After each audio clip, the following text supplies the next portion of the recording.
Danganronpa.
Now then, let's begin with a simple explanation of the class trial.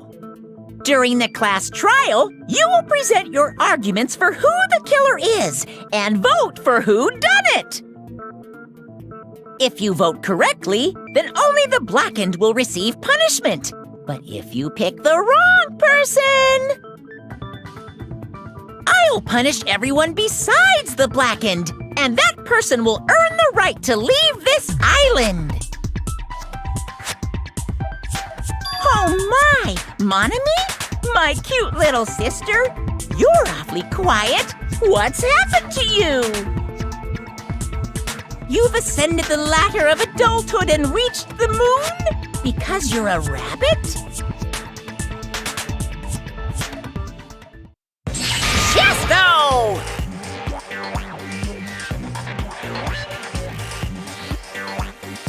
One more time! Jeez! How about this one? This will be my final blow! It's useless. Please stop! I feel bad for Monomi. You're right. Now's not the time for me to horse around with Monami.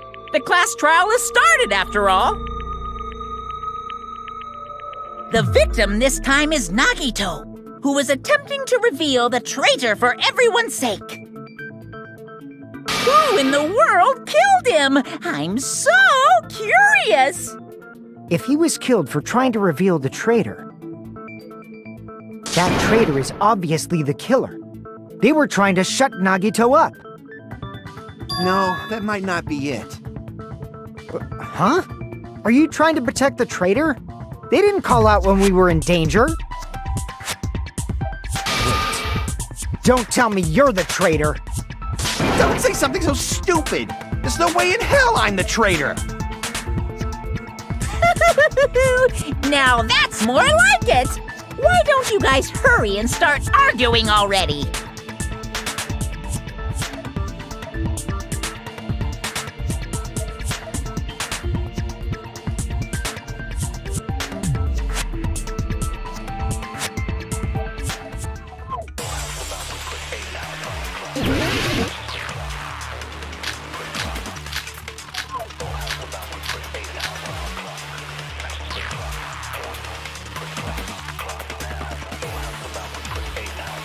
The killer didn't take Nagito's mouth to shut him up.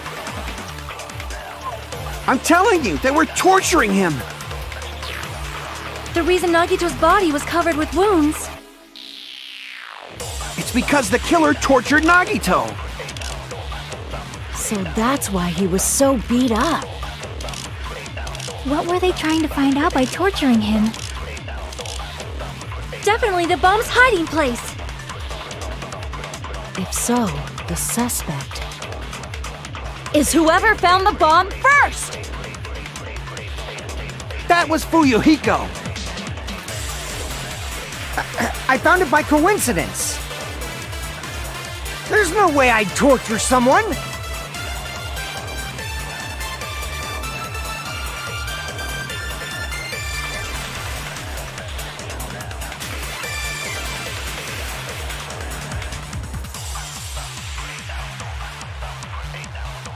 killer didn't tape Nagito's mouth to shut him up. I'm telling you, the reason Nagito's body was covered. It's because the killer tortured Nagito. No, that's wrong!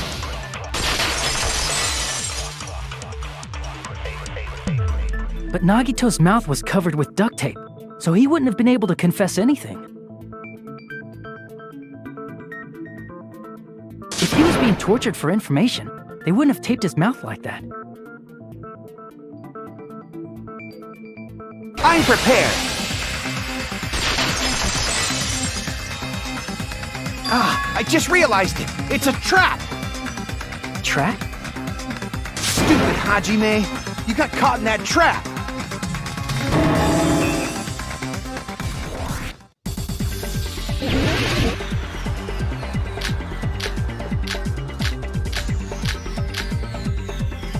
Like you said, if Nagito's mouth was taped shut, you'd obviously assume he couldn't talk, right? But that was the trap. They wanted to hide the fact that he got interrogated. I can't back down!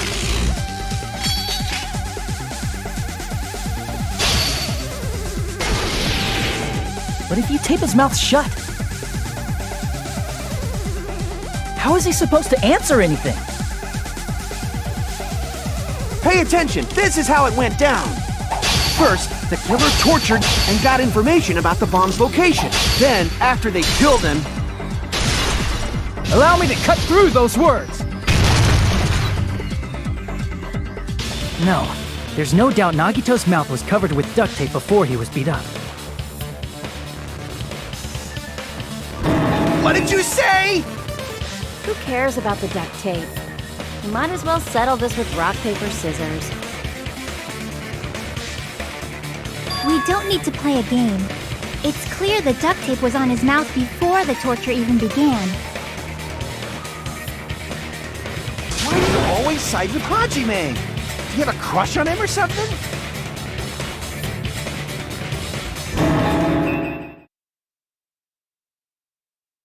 You were with us when I peeled the duct tape off Nagito's mouth, right? The blood on Nagito's face wasn't under the duct tape, remember? The blood on his face came from his arm wounds. Which means the duct tape was on his face before his arms were even wounded. And the duct tape had a lot of crinkles around his mouth. He must have been struggling to open his mouth under the duct tape. Perhaps the duct tape was used so we wouldn't be able to scream. Then it's like I said at the beginning. The tape wasn't for torture. It was to keep his mouth shut. However, if they wanted to seal his mouth, they did not need to hurt him with such ferocity. They probably had a deep grudge against Nagito. Then, are you saying the killer was trying to make him suffer? If so, it's friggin' crazy. Did they go psycho or something?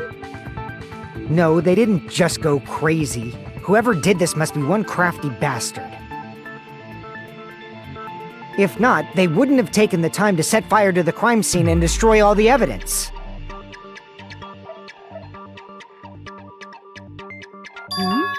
The warehouse fire was for destroying evidence? We can't think of any other reason. But who could have done that? When the fire occurred, everyone in this room was gathered in front of the warehouse. Yeah. And right after I opened the warehouse door, the flames started burning from the very back. Which means, it is plausible to think that nobody here set the fire. The killer isn't one of us. But that's not the case, huh? I mean, it's wishful thinking. Even if it was only a coincidence, the timing was just too perfect. Based on the pattern up until now, we should suspect that some kind of setup was used for this. Some kind of setup? Like what? I do not know that, but that has been the pattern before. That's our Miss Sonia. You have such an amazingly high intellect. Alrighty then. Let's think about this based on what Miss Sonia thinks. Is that okay, Miss Sonia? Damn right it is!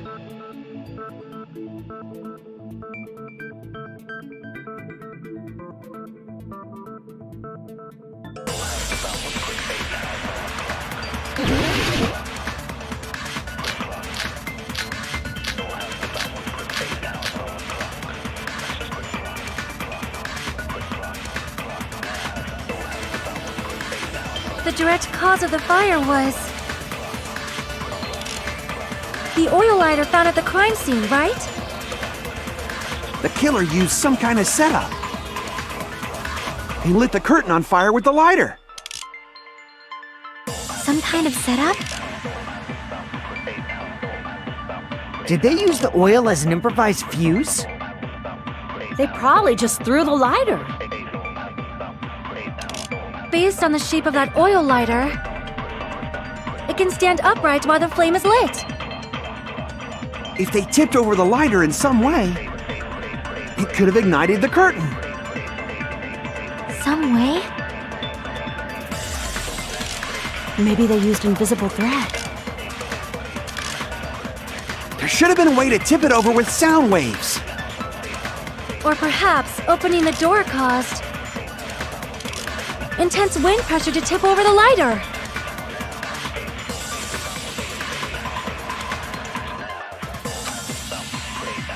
The direct cause of the fire was The oil lighter found at the The killer used some kind of... He lit the curtain on fire with the... Some kind of setup? Did they use the oil as an improvised... They probably just threw the lighter. based on the shape of That oil light, it can stand upright while the flame... If they tipped over the lighter, it could have ignited the curtain. Some way? Maybe they used invisible thread. There should have been a way to tip Tip it over with sound... or perhaps opening the door caused intense wind pressure to tip over the lighter.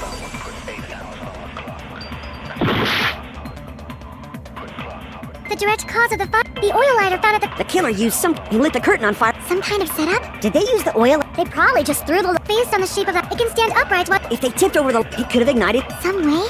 Maybe they used invisible thread. There should have been a way to tip... Or perhaps I agree with that.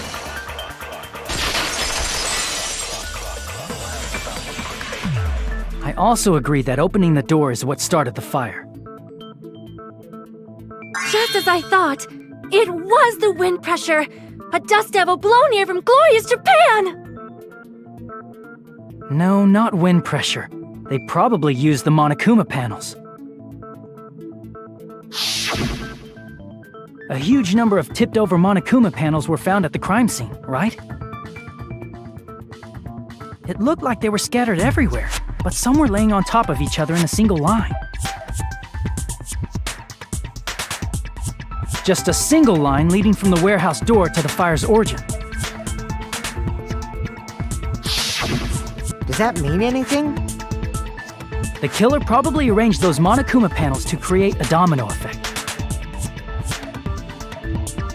A domino effect. You mean those tiles kids play with by lining them up and tipping them over? In place of those tiles, the killer used the Monokuma panels. So when we opened the warehouse door, the first panel toppled into the second. And from there, they fell like dominoes until they reached the lighter at the end. But wouldn't it be obvious that those big panels were falling over?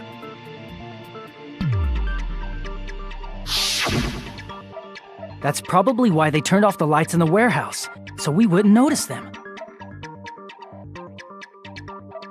So the reason the warehouse was dark was to hide the domino effect.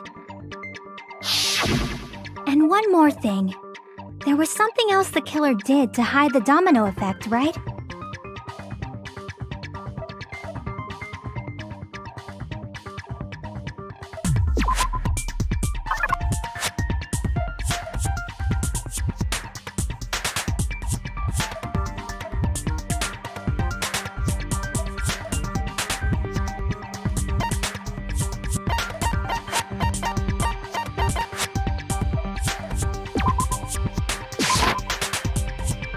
see! You're talking about the MP3 player, right? That hymn blaring throughout the warehouse masked the sound of the falling panels.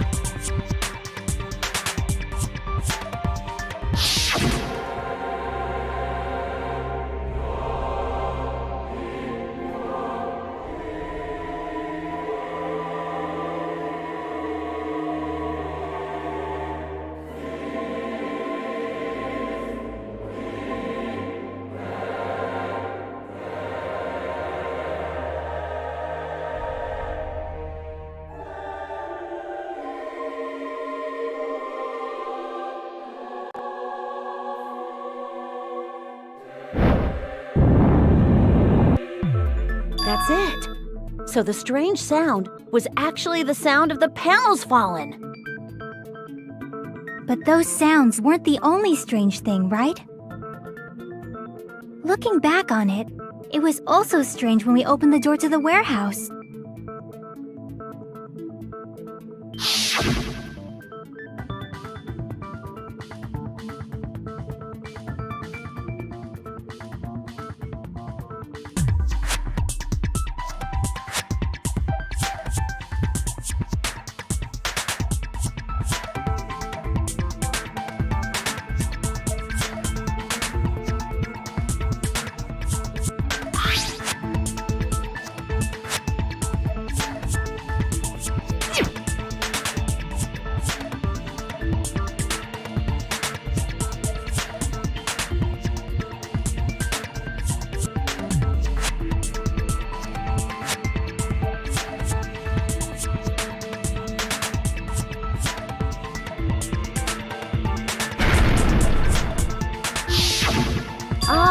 So the door was being blocked by a Monokuma panel. And when we opened the door, the domino effect started, and the falling panels eventually reached the lighter. Yeah, and that's how the warehouse caught on fire. At least, that's how it looks. You don't look so sure. At the time, Akane mentioned that she could barely open the door. Because the panel was blocking it, right? But the blocked doorway, there wasn't enough space for a person to fit through, right? Is that a problem? It's a major problem. I mean, that door was the only entrance to the warehouse.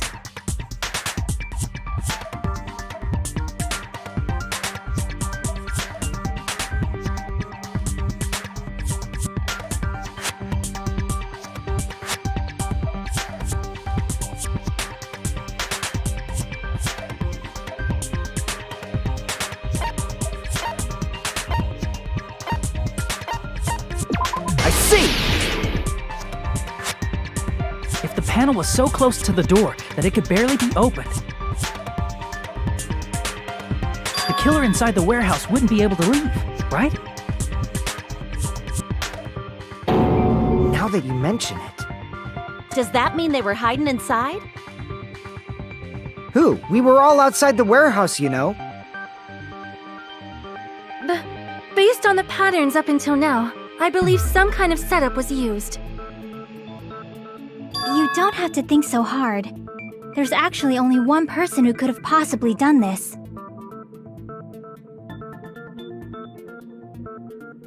You don't mean...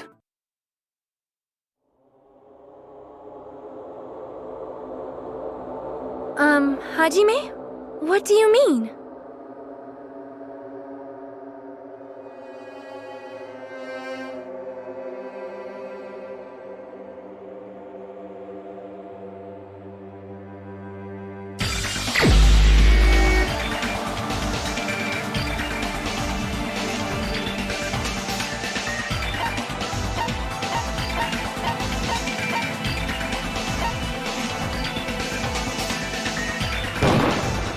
This is my answer!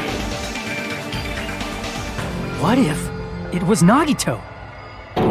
Why'd you bring him up? He's the victim, you know. He wasn't just the victim. Maybe. Huh? Not just the victim. What does that mean? He was the victim, and he was the perpetrator too. Maybe. Are you saying this was a suicide? Don't be stupid. His body was covered in torture wounds. Or did you already forget? Are you saying those were all self-inflicted? But Nagito might do something like that, don't you think? That's not the issue. He was tied up, remember? Even for a creep like Nagito, it'd be impossible for him to tie up his own arms and legs. Yeah, you're right. Yeah, as long as you understand. It seems we need to discuss how Nagito was able to tie himself up. Need to discuss? That's not necessary at all. No matter how much you think about it, it's clearly impossible.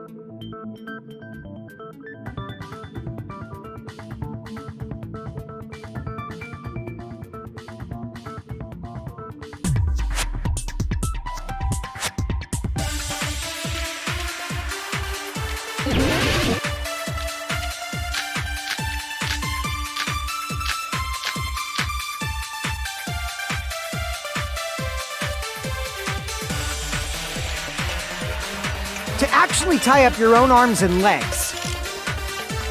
That's obviously impossible! Tying just the legs is one thing, but tying both arms would be impossible.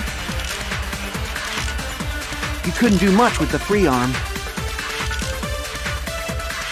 It'd be impossible if you were by yourself. How about if you use your teeth? Or if you use your front tail? Dirty joke! Is that a dirty joke?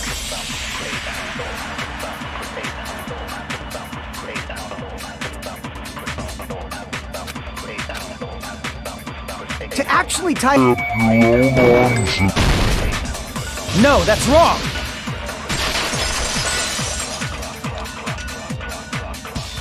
Hold on a sec. Isn't that premise flawed? What? I mean, it's no mistake that his arms and legs were... No, it shouldn't have been both of his arms. The rope on his right arm was completely burnt up. Based on that, you can't say he was tied up. That was just burned by the fire. He should have been tied up before then. It burned because of the fire. Like you said, it might look like that. But that was part of the trap. There's concrete evidence that proves it.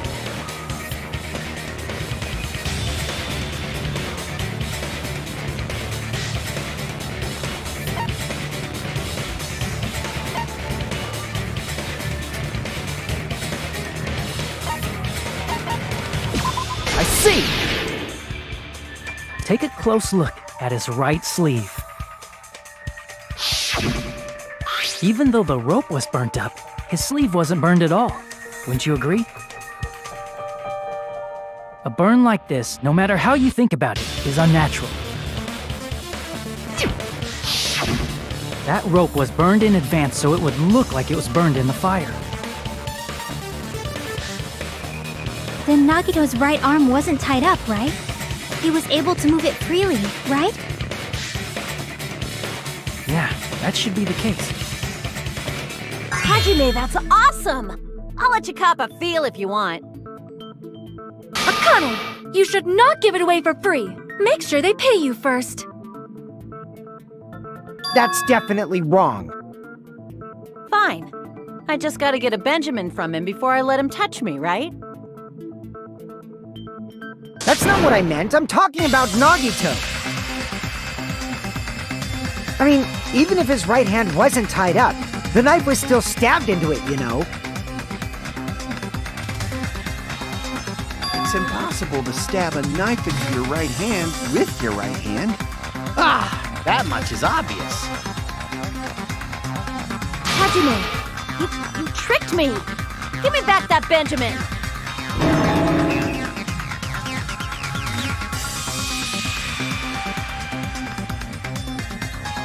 hold on. There should be a way. Then hurry up and spill it. If it's something lame, I'll make you give back the Benjamin with 10,000% interest.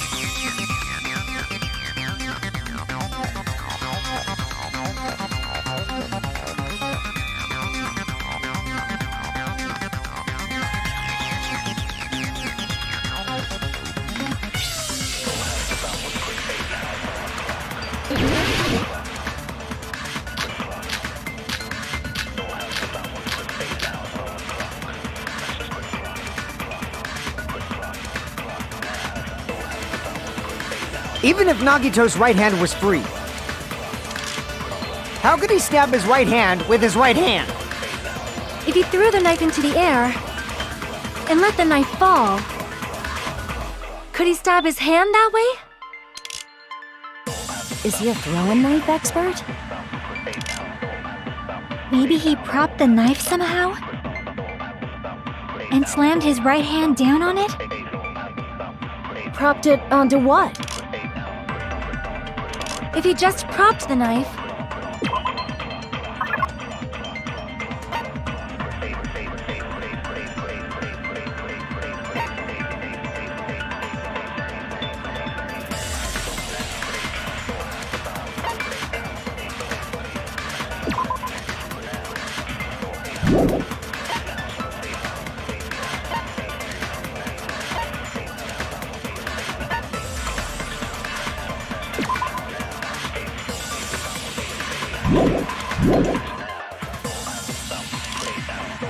he could have used his bound left hand.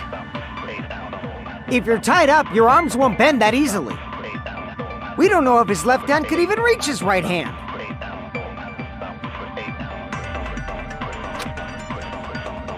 Even if Nagito's right hand was free, how could he stab his right? If he threw the knife and let the knife fall, could he stab his hand? Is he a throwing knife expert? Maybe he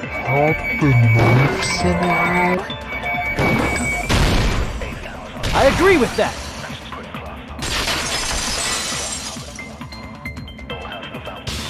The life-sized Monokuma plushie. He must have used that to prop the knife. makes sense. That's why there was a big hole in the plushie's stomach.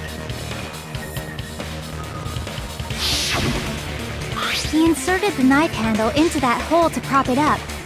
Then he slammed his hand onto it. If that's it, he had to place the plushie near him. And it also explains the mysterious blood on the plushie. So the blood on the plushie came from Nagito after he stabbed the knife into his own right hand.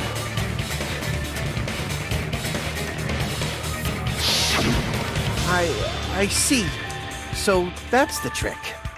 But for a moment, I seriously thought Monokuma died or something. A bleeding plushie is super scary. It's got the same fear factor as a doll whose hair grows too long. After stabbing his hand, he no longer needed the plushie, so he cast it off toward the fire's origin point. He probably thought the fire would incinerate it and destroy the evidence. So what do you think now, Fuyuhiko? I get what you're saying about the wound on his right hand, but there's still one huge problem.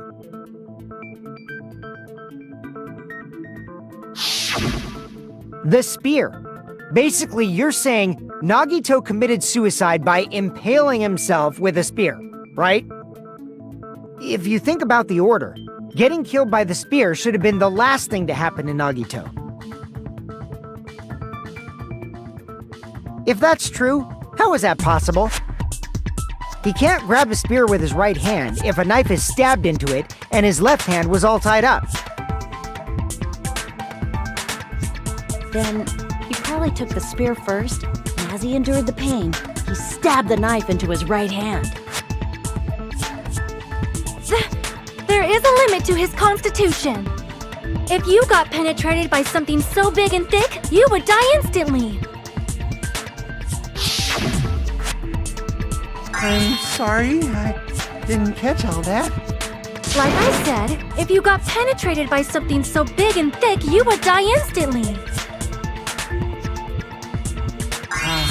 Say it one more time. I need to record it. For reasons. Hey, bastard, you better cut it out! Like she said, in that condition, it's very difficult to stab yourself with a spear. It'd be hard to use a spear with a knife stabbed into your right hand while your left hand is tied up. So you're saying it's impossible? But no matter what I think, I can't believe Nagito's death was caused by someone else. I also agree with that. To think that one of us could kill someone with such cruelty, I could never believe that. You say you can't believe it? You just don't want to believe it, right? But that's why you keep getting betrayed over and over again, right? Same goes for this time, too. You just shut your mouth. It's against the rules to interfere with everyone. If you even think about doing anything, I have a plan of my own. Monome's sassing me! But it's just as Monokuma said. We've been betrayed over and over again so far, so... This might also be the same. Calling this a suicide takes too much for granted, and it's too convenient. Then are you saying there is a killer among us, Kazuichi? Of course that doesn't include Miss Sonia and me. As Kazuichi said, it's true we've been constantly betrayed. But even if I'm betrayed again, I still want to believe in everyone. No matter how many times I may be betrayed, I still want to believe in everyone. I also want to believe that there's no killer, but suicide is unimaginable. Do you really think so? But you said it too. It'd be impossible for him to stab himself with a spear in his condition.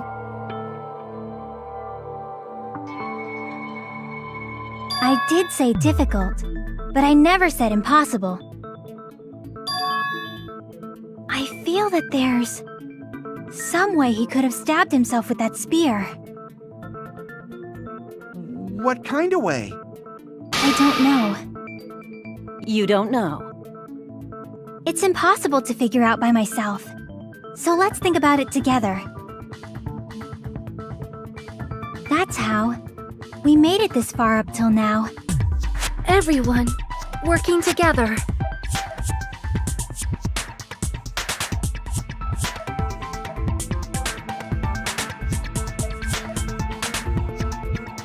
All right, let's do this.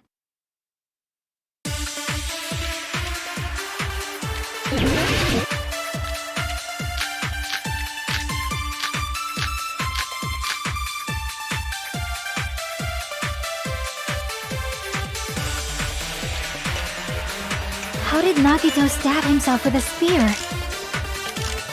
Let's work together and think this through. When the spear stabbed Nagito, his right hand was covered by the knife, right? He was only able to move his left hand. But his left hand was also tied up. Then that rules out his left hand. If that's the case, the only other way is... He used his teeth? Or maybe he used his front tail. I know guys have tails that get hard when they're grabbed. What are you saying? A blushing Miss Sonia is freaking awesome!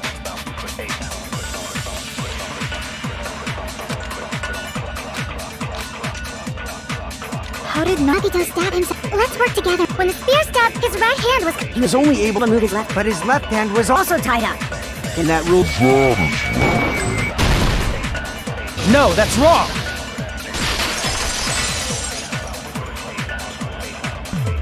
Hold on.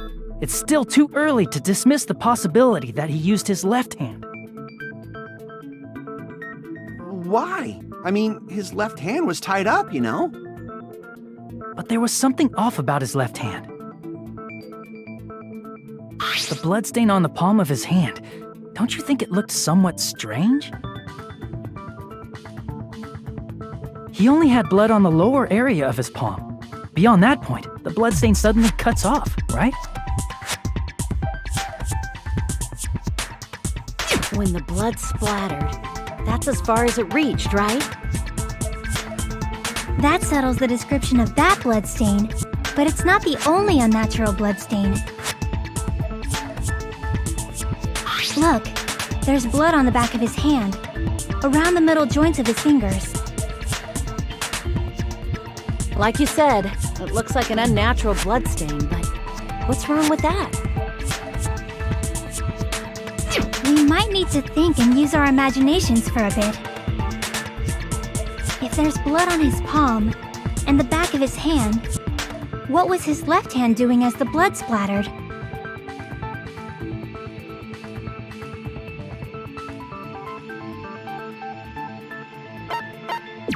I see! When the blood splattered, he was probably gripping with his left hand. That's why there's such a strange-looking bloodstain on his palm and the back of his hand. Was he grabbing his front tail? Perish the thought! He was obviously grabbing the spear!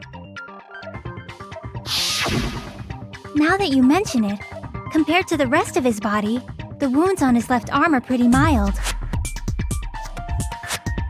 He probably made his wounds mild on purpose, so he could keep his strength while he gripped the spear. But even if he held the spear with his tied-up left hand, it'd be impossible for him to stab himself.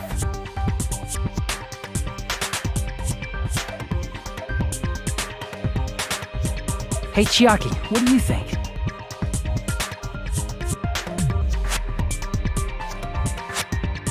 Hey, don't tell me you're getting sleepy.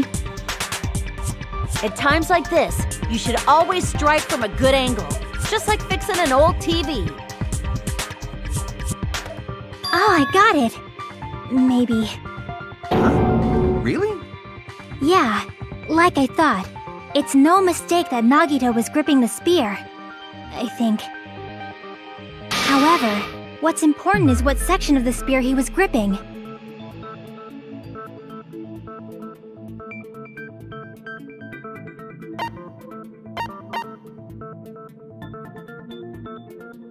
I see! That's it. Instead of the handle, Nagito must have been holding on to the cord. There was a metal weight at the tip of the cord, but there were bloodstains on that part too.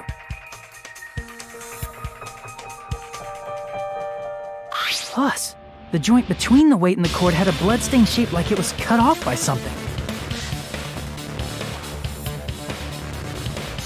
Isn't the size of that cut-off section about the same size as a human fist? Ah, you're right. So this is the part Nagito was gripping, huh? And then the blood that was supposed to end up here ended up getting on Nagito's left hand. But why is it so important to know which part of the spear he was gripping? You're not gonna say he gripped the tip of the cord, swung the spear around, and stabbed himself, right?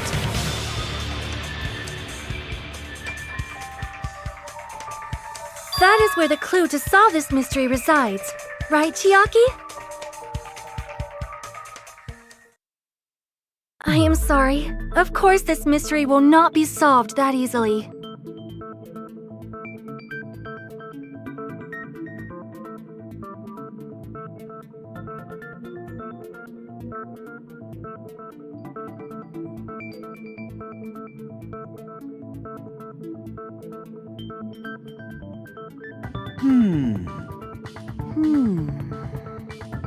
It seems we are stuck. Shall we have tea time? At a time like this, how about we stick to the plan to think one step at a time instead of expecting the answers all at once? That's a long plan name. One step at a time? What does that mean? Let's focus on the spear first. Namely, where it was and how it was positioned just before it impaled Nagito. How it was positioned.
It's all coming together!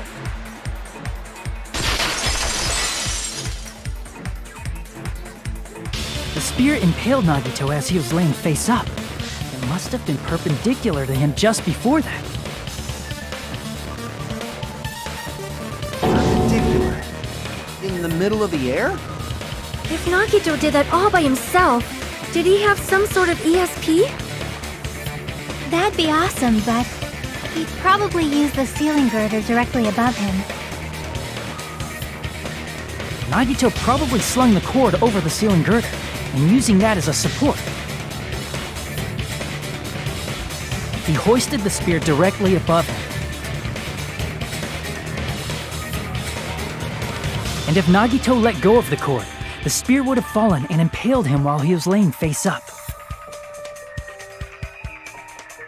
I noticed a slight red streak on the ceiling girder. It probably got smeared there during the setup.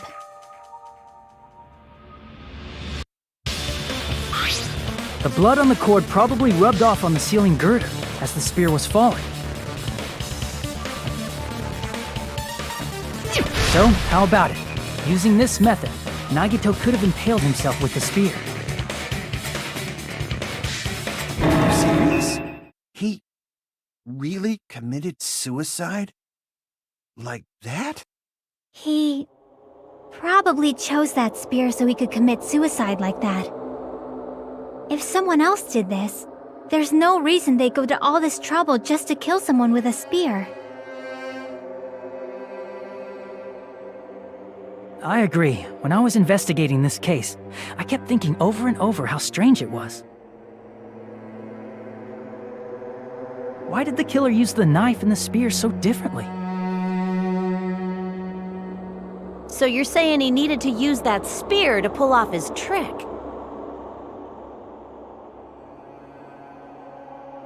Then, this is for real? He really committed suicide? Every single wound on his body. That was all him? Not just that, he did all that while he was gripping the spear?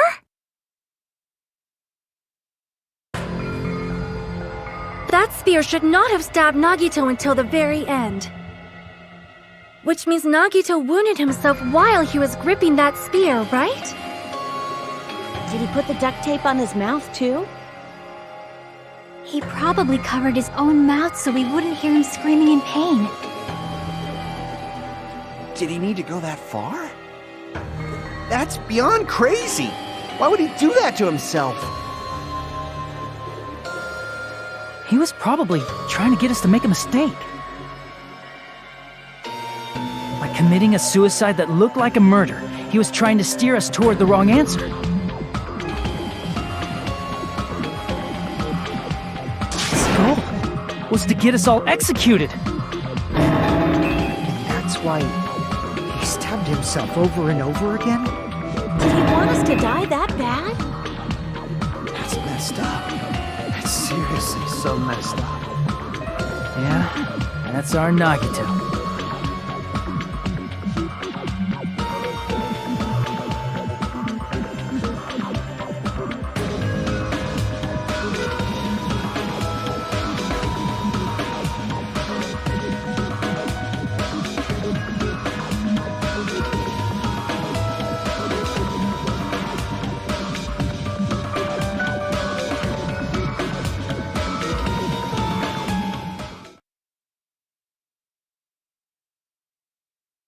However, there is one thing I still do not understand.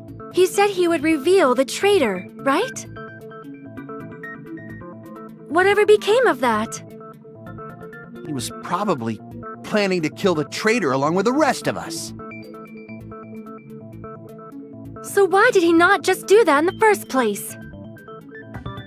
If he had no qualms with killing everyone, he did not have to cause a bomb scare to reveal the traitor.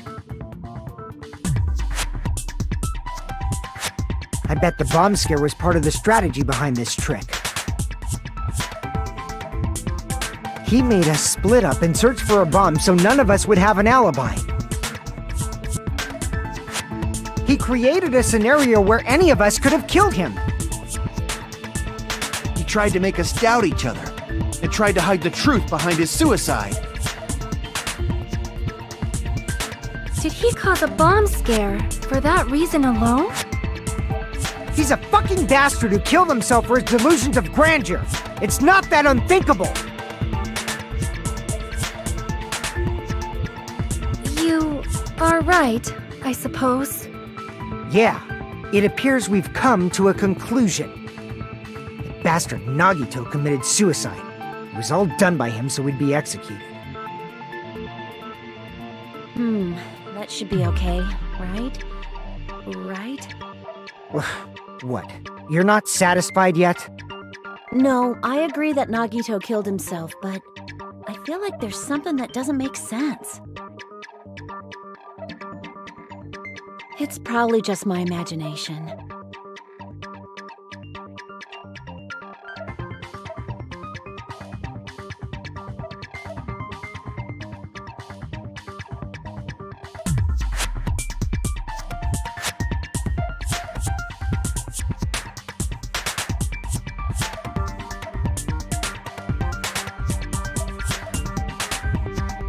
So what are you gonna do? Is it okay to proceed with the voting time? What do you think, Akane? Well, there's no doubt Nagito's death was a suicide. Oh well, I guess my gut is wrong sometimes. You are right. It is not as though we can draw any other conclusion. Then it's okay to end it here, huh? That means we're done with this last class trial and we can leave this island, right? It's okay to reach such a happy ending, right? Then it's okay? It's okay to say, you've decided on the killer? Understood. Then voting time. No, hold on a sec. Hold on. Why? Sorry, just a little more. I want you guys to wait just a little more. I can't help but feel like there's still something we overlooked. Like who the traitor is? But the issue here is who killed Nagito, right? Even if we identify the traitor, the conclusion won't change. That's true, but... The mystery isn't just about who the traitor is. No matter how you look at it, Nagito's death is a suicide. But I'm a little worried, you know? I'm worried about starting the voting time while there's still a mystery. Hey, what do you mean it's not about who the traitor is? What kind of mystery is left? There's just one thing that doesn't make sense, and it relates to Nagito's death. Plus, it's something even Nagito couldn't influence. He couldn't even tamper with the evidence for it.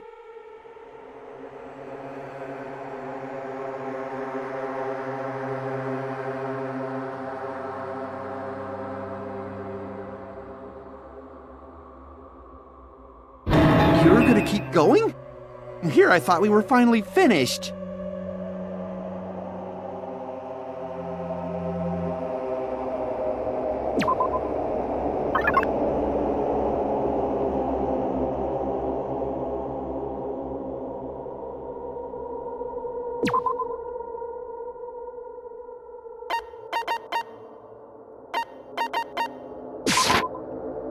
I see! Is it about the Monokuma file? Yeah, that's it. Huh? There was something suspicious in the Monokuma file?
Got it!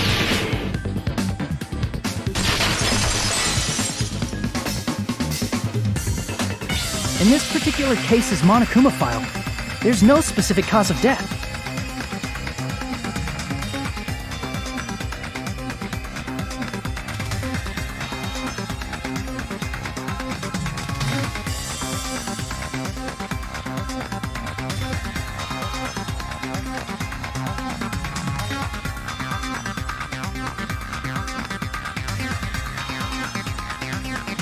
Isn't that weird? Until now, the files always specified the cause of death. But the cause of death is obvious, is it not? The spear in Nagito's stomach. It is obvious just by looking at it that it was a cause of death. Maybe it's not included if it's not important enough to write about. Well, Monokuma, I plead the fifth! There he goes again! I'm so appalled that I have nothing to say. But even during Gundam's case, and before during Nikon's case, the thing he purposely omitted from the Monokuma file was always the most important mystery in the case.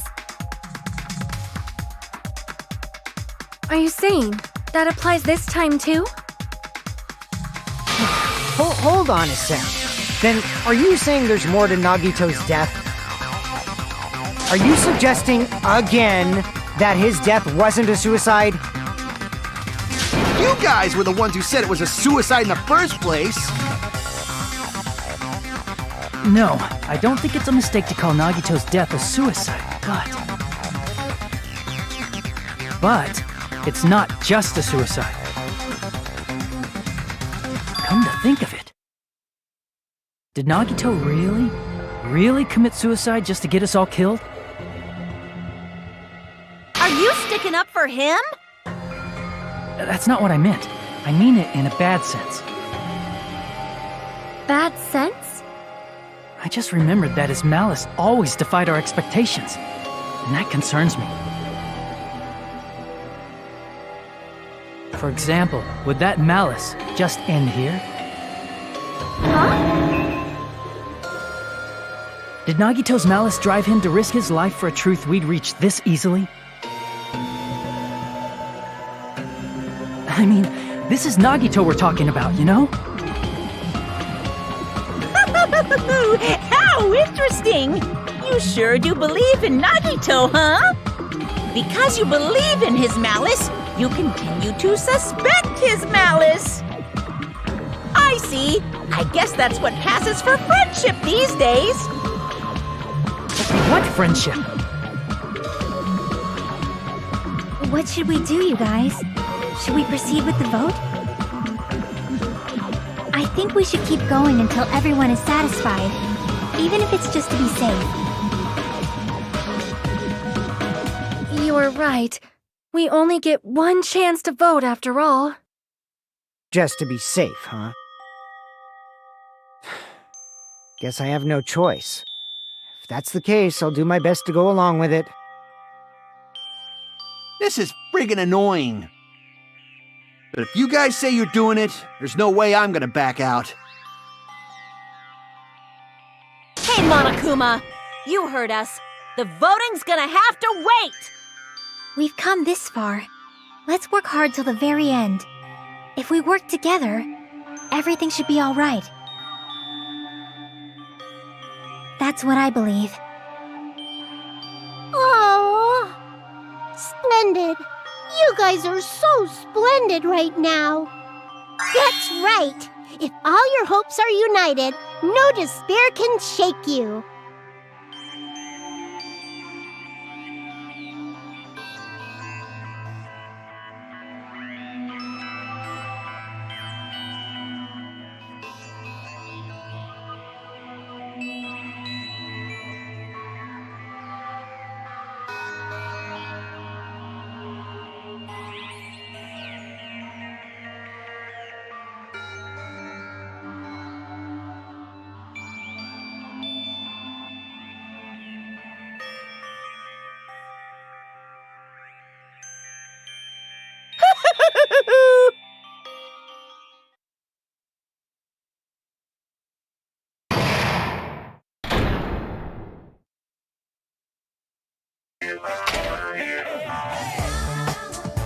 No, no!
I'm Monami.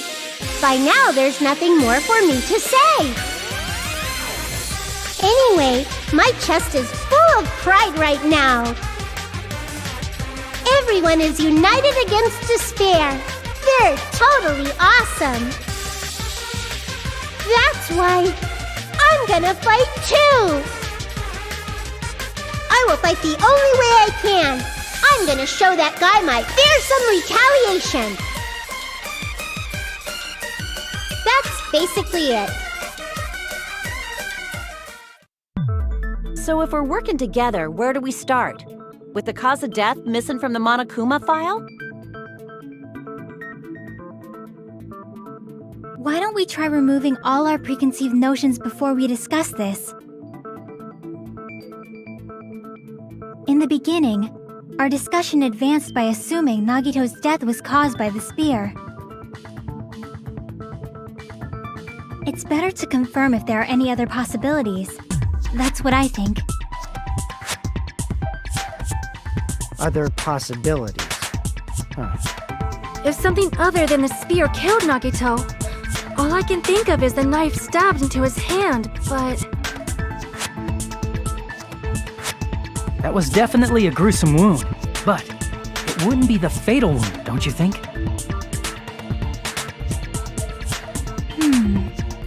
If you think the cuts on his legs and left arm aren't the fatal wounds...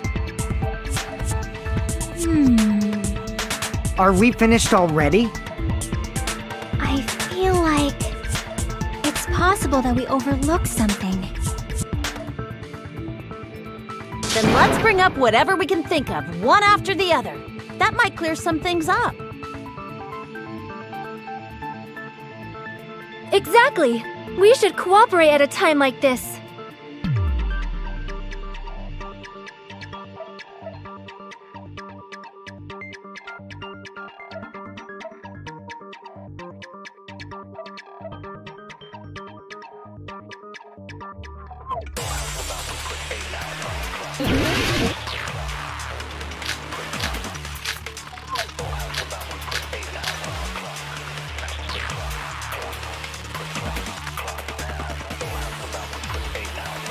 Let us consider a different fatal wound. It's not the knife in his right hand, right? It's not the other wounds, right? With all those wounds, Maybe he simply bled to death. There's no way he burned to death. Was the cause of death something that cannot be seen? If it's something that can't be seen, maybe he choked himself with a sleeper hold. Or liquefied his guts with a body blow. Just thinking about it, that's already a horrible death.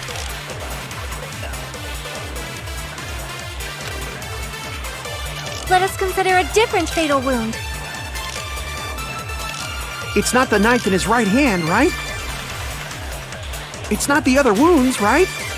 With all those wounds, maybe he simply bled. There's no way he... Was the cause of death something that cannot be seen? Something that can't be seen. Maybe he choked himself with, or liquefied his gut. Just thinking about it, That's already a horrible death. Let us consider a different. it's not the knife in his right. It's not the other wounds, right? With all those wounds, maybe he simply bled. There's no way. Was the cause of death something that cannot be seen? Crap! Let us consider a different fatal wound. It's not the knife in his right hand, right? It's not the other wounds. With all those wounds, maybe he simply bled. There's no way. Was the cause of I agree with that.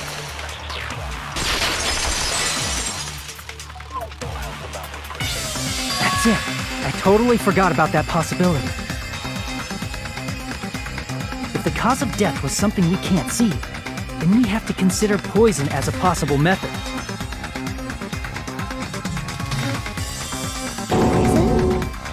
It is true that poison is not something we can see, but why did you bring that up all of a sudden? I remember, when I went to investigate Nagito's cottage, I discovered something really strange.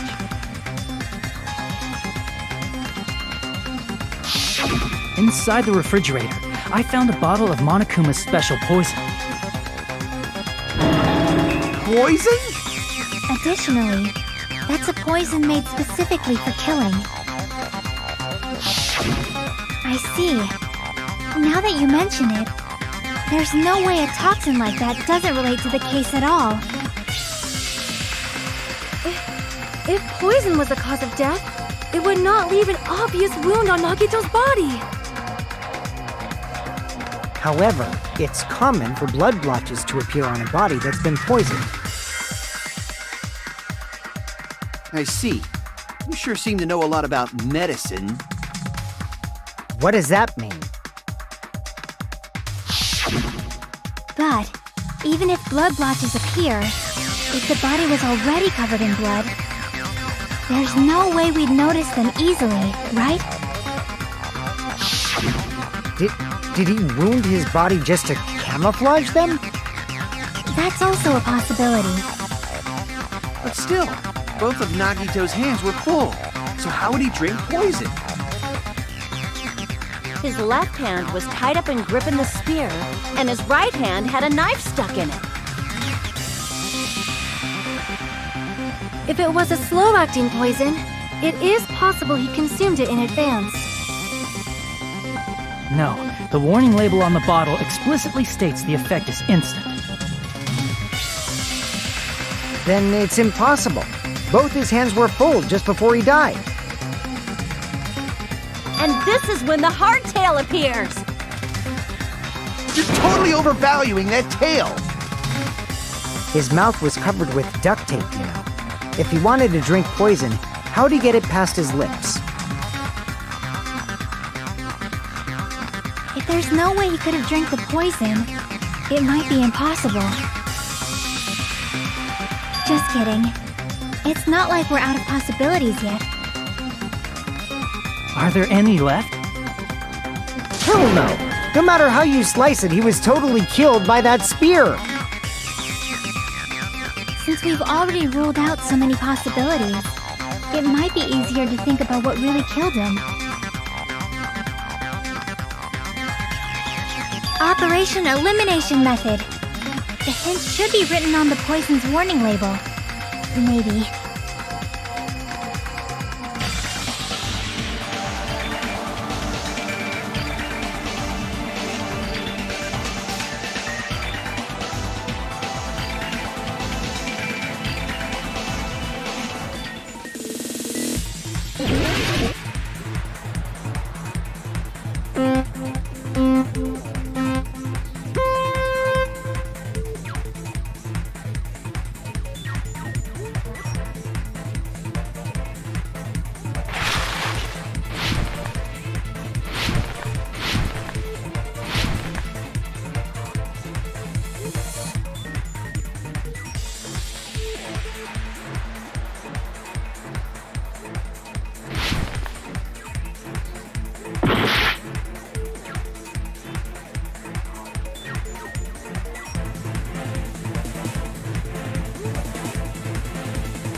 It's all coming together!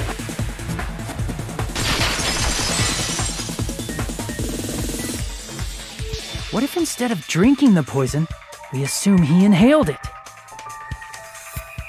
Inhaled? It's written on the poison's warning label.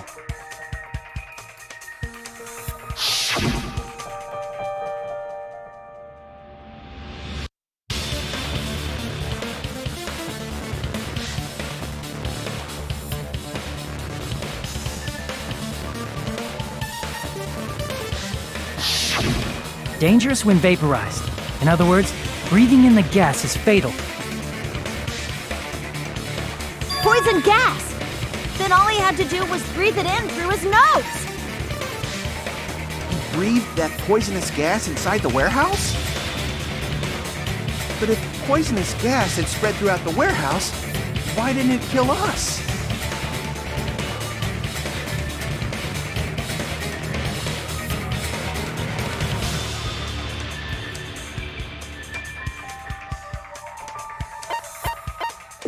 I see! The sprinklers in the warehouse. Thanks to those, we didn't inhale that poison gas.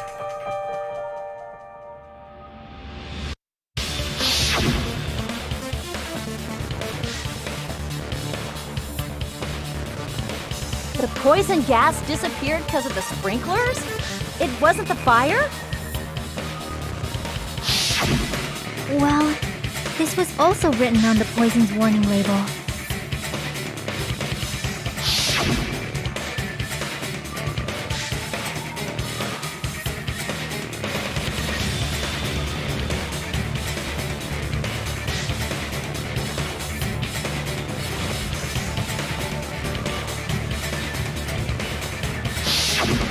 Of course! Hydrolysis! The chemical bonds that formed the poison were broken down by the water from the sprinklers! Also, the poison is apparently denser than air, so it probably didn't affect us because we were standing. But Nagito was laying down, so he must have breathed in a whole bunch of it, huh? If it meets the requirements that well, maybe it's not just a possibility anymore. Yeah, the true cause of Nagito's death was poisoning. The wounds on his body, the spear in his stomach, it was all to keep us from learning the truth. So what? Huh? We figured out that Nagito died from poison, but so what? In the end, it doesn't change the fact that he committed suicide, right? Then enough already! Nagito inhaled the poison he prepared and died. Yeah, that still sounds like a suicide. Well, with this, we have a clearer picture. We've also determined the true cause of death. All right, all the mysteries should be solved now. We should get on with the voting time, right? Well, but... What? There's still more?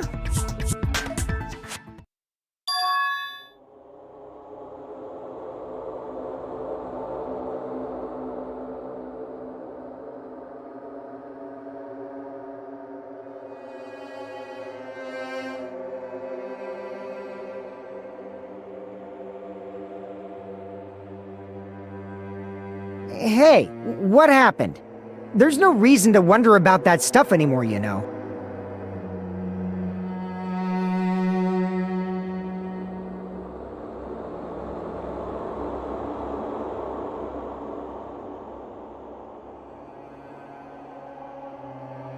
There might have been an accomplice. Chiaki, what did you just say? If Nagito committed suicide by inhaling poison that he brought, then why wasn't there anything that looked like poison at the crime scene? Anything that looked like poison? If Nagito brought poison to the warehouse, it's strange that we couldn't find it there.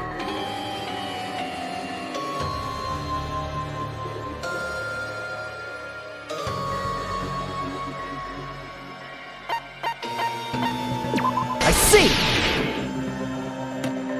Are you talking about the container the poison was kept in? Yeah. If Nagito brought it, it's strange we couldn't find that container anywhere, right? He can't carry around poison without putting it in a container? Yeah, that was written on the warning label.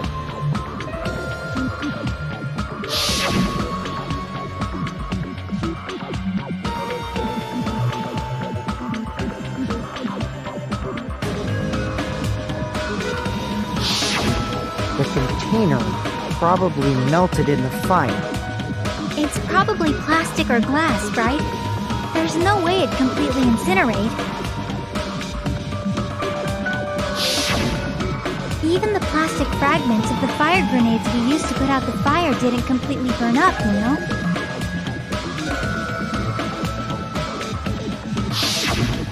Then, does that mean someone got rid of the container? So that's why you mentioned an accomplice. That is impossible! I mean, an accomplice? It is just too... Like, does that really matter all that much? I mean, even if he had an accomplice, it doesn't change the fact that Nagito still committed suicide. You're right. Someone might have accidentally took it away from the crime scene. Ah, you're right! You're totally right! That's totally it! Right? Isn't it okay to close this case yet? I'm not in the mood for unexpected twists.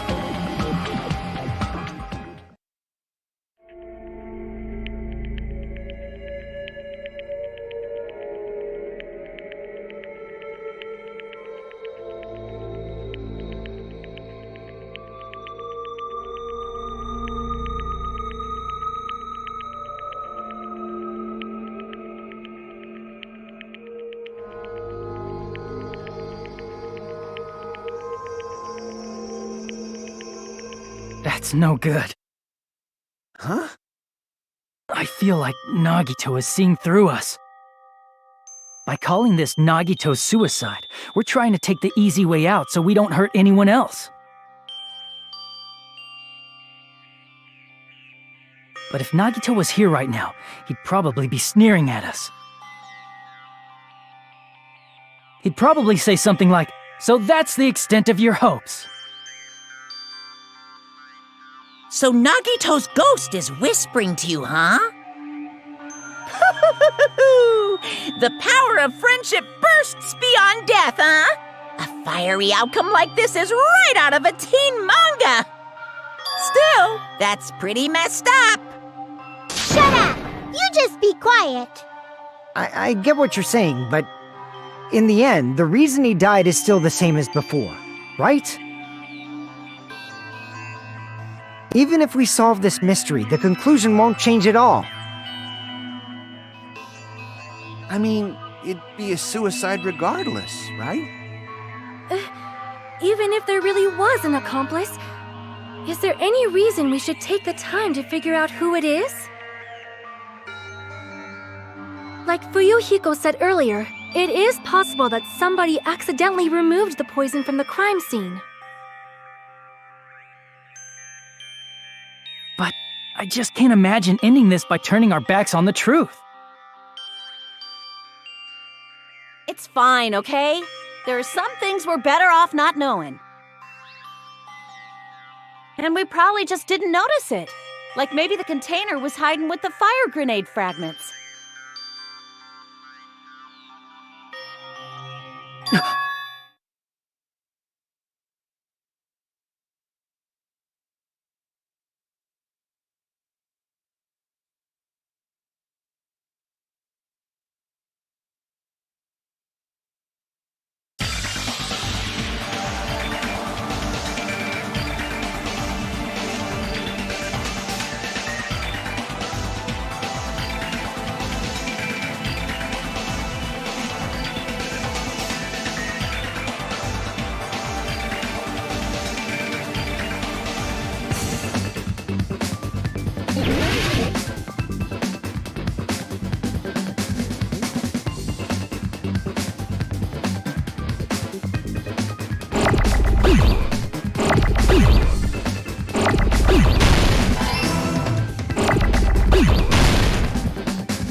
See? I got it! Huh? The fire grenades! Nagito put the poison inside one of the fire grenade canisters and transported it to the warehouse. He used one of the fire grenade canisters? Yeah, the container with the poison in it wasn't secretly taken away by someone. Instead, it was in a container that didn't need to be taken away in the first place.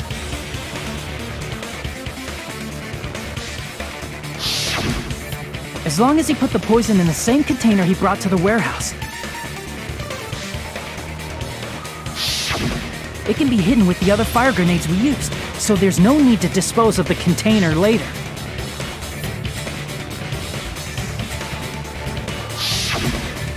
Bastard. He totally knew we were gonna throw those fire grenades. Which means, did Nagito exchange the contents of a fire grenade? Yeah, that has to be it. When I first discovered those fire grenades, I tried to study them a little bit, but... the canister was completely sealed shut by a layer of aluminum underneath the lid. You just have to peel off that seal and swap the insides, right? That is true, but there was no sign he was even at the break room. Hold on. Did you say aluminum?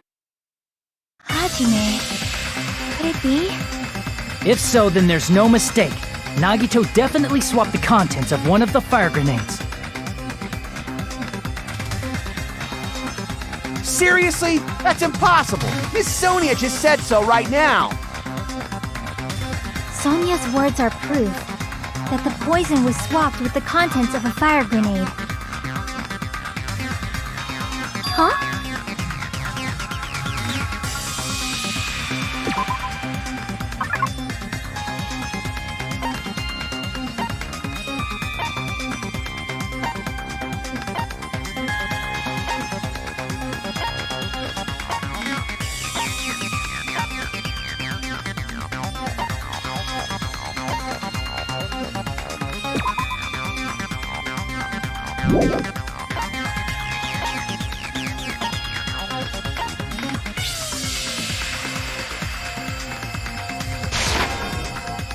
I can prove it with this! Take a look. We found this under Nagito's bed when we were investigating his cottage. Huh? That's just a piece of trash. No, that is not just a piece of trash. The seal I saw on that fire grenade matched this. It is the same aluminum. You found the aluminum seal under Nagito's bed? There's more. That's not the only thing we found in Nagito's room. We also found a gas mask and gloves under his bed, too. Did he use those when he put the poison inside the fire grenade? It's a dangerous poison after all. He took extreme caution when swapping them. So, what's the issue? Nagito put the poison in the grenade canister, brought it with him, breathed it in, and died, right? So in the end, he still fucking committed suicide! Enough already! You're right. If the canister wasn't thrown away, then it just means that there wasn't an accomplice after all. See, I told you. The conclusion is still the same. Nagito committed suicide. End of story. I admit that there wasn't an accomplice. That was just my misunderstanding. You're right. In actuality, the truth is even more horrifying. What did you say? Hey, what are you planning to say now? What the hell? Do you still want to keep going? Is this not settled? There is no denying that Nagito's death was a suicide. No, it's not. Chiaki? I'm sorry, but I just realized it. Realized what? We know Nagito used the grenade canister to store the poison. So when was it deployed in the warehouse? When did Nagito breathe in the poison? When I thought along those lines, that's when I realized it. The horrifying truth? It probably happened at the same time.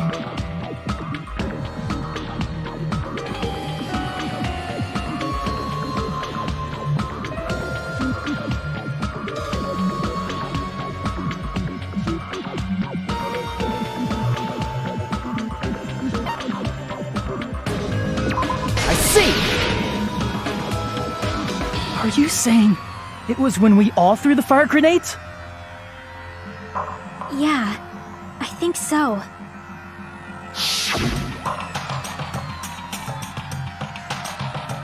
When we all threw the grenades to put out the fire in the warehouse, the poison was deployed, and it converted to poison gas and killed Nagito. If that is true, then the person who brought the poison and spread it was... One of us. What the heck? One of us threw the poisoned grenade that killed Nagito? Hold on a sec. Then Nagito was... It would mean he didn't kill himself.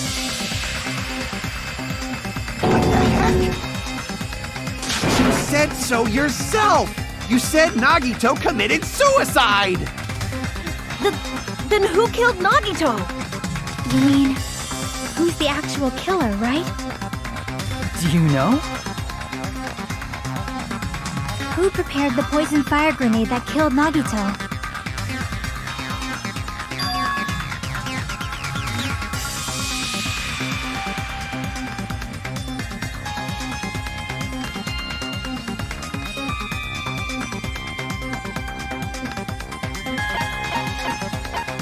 I see! It was Nagito, obviously. We just discussed this a few minutes ago. Then who set the warehouse fire that caused one of us to throw the poison grenade?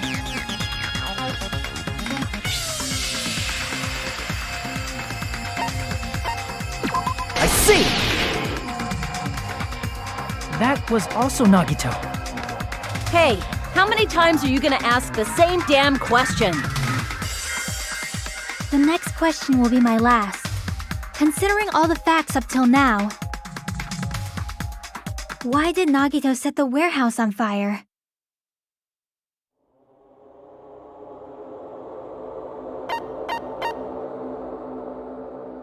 I see! Don't tell me. He set the warehouse on fire just so we'd have to throw the fire grenades?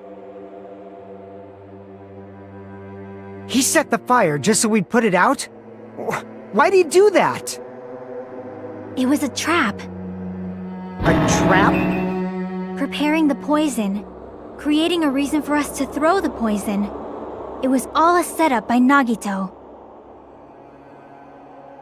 It was all a trap to make one of us throw the poison grenade. Seriously, I'm asking you who threw it. I don't know. The person who threw it probably didn't know either. Huh? Could it be? Was that Nagito's trap? This wasn't an intentional murder. This was a murder that Nagito forced someone to do. And for that reason,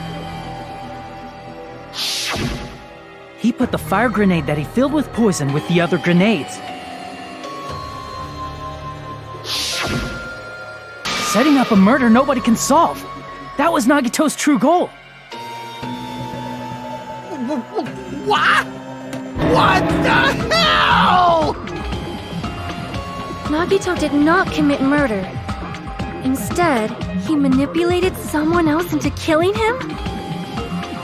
To do that, he set a trap to force someone to kill him. The poison grenade and the fire were traps. That's why the curtain was the fire's origin point.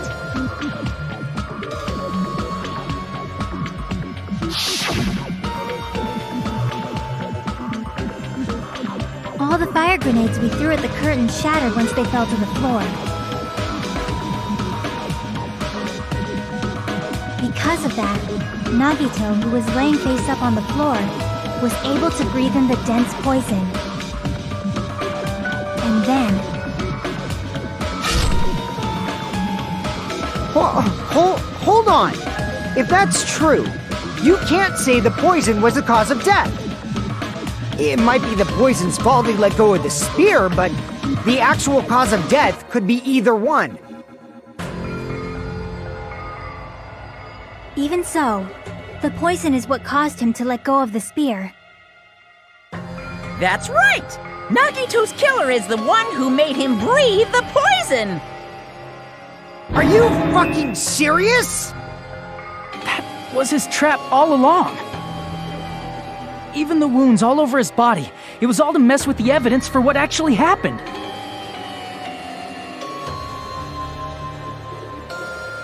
His true goal was creating a murder that nobody can solve. He wanted to prove to us that there are mysteries that just can't be solved with educated guesses. He probably expected that his fake suicide would be found out. After all, a mystery that can be solved is destined to be solved in the end. However, he also prepared a mystery that couldn't be solved. As you solve mysteries and bolster your hope, a huge mystery comes along and slaps you in your faces.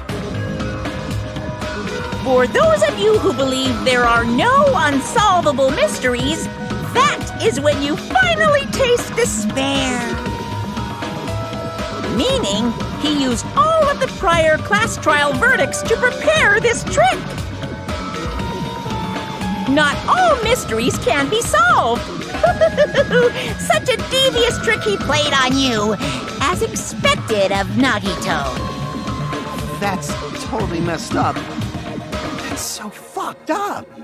It is my fault, because I told you all about the fire grenades. I am so sorry! Please vote me as the killer! That's not the fucking issue here! It's not Miss Sonia's fault. This is all Nagito's doing. But what should we do? How can we even figure out who the killer is? It's impossible. Impossible? Nagito wanted to create a scenario where we couldn't make a decision. That's why we're at an impasse.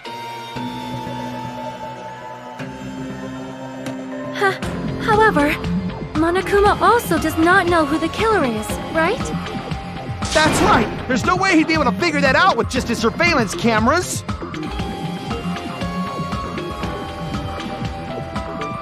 If Monokuma doesn't know, his trial doesn't count. Isn't that right?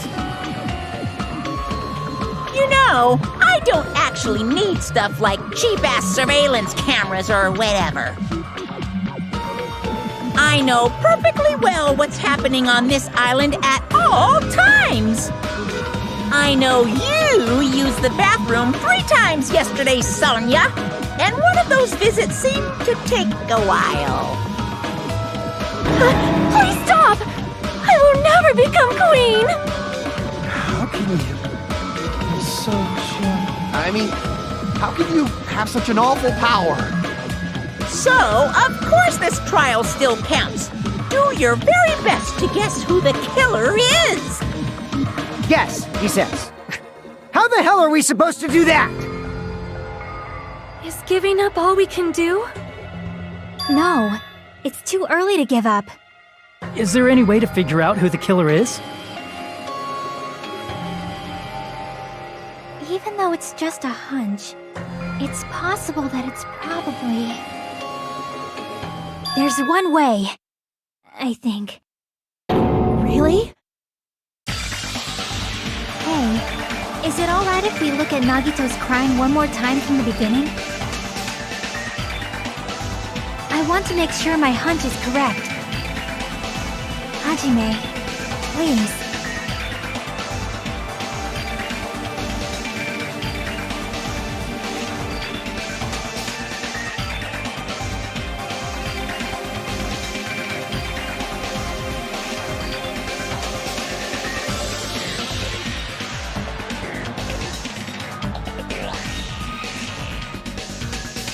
Got it. Let's do this then.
Here's everything that happened in this case. The person who actually arranged this incident was the victim, Nagito Komaeda. He kept a specific item inside his cottage that he needed for his plan. Monokuma's special poison, which he brought with him from the Octagon.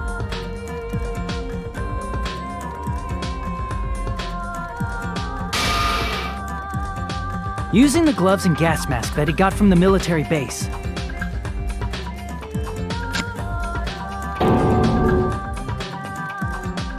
Nagito swapped the contents of a fire grenade he took from the plushie factory break room with that poison.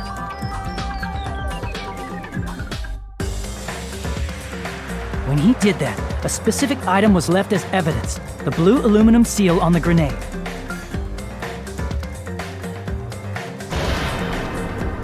With that, Nagito finished making the poisoned fire grenade, took it with him to the factory,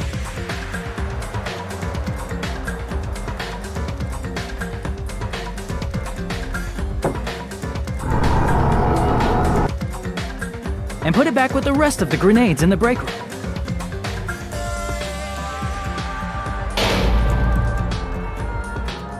The next morning, Nagito appeared before us and declared that he hid a bomb somewhere.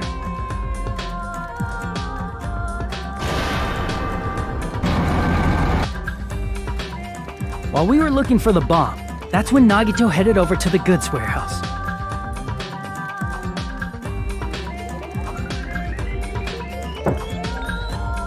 In order to set up a fire, Nagito arranged the Monokuma panels in a line going from the door to the curtain and placed an oil lighter in front of it. From there, Nagito set his insane plan in motion. First, he hung the spear that he took from Nezumi Castle from the ceiling girder by its cord.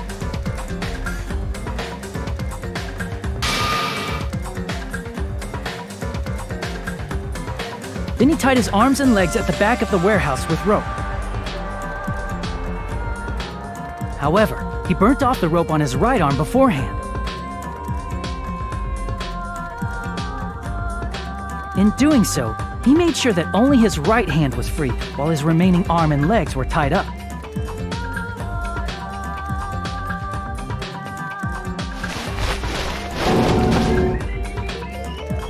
As he gripped the tip of the rope hanging over the ceiling girder with his left hand, he lay down face up, just beneath the dangling spear. But this was just the beginning of Nagito's plan. And then, he did something no one could have predicted. First, he covered his mouth with duct tape, and after making sure he was unable to scream,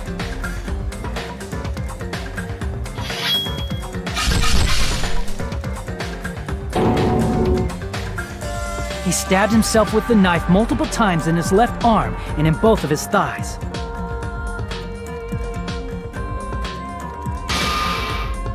Finally,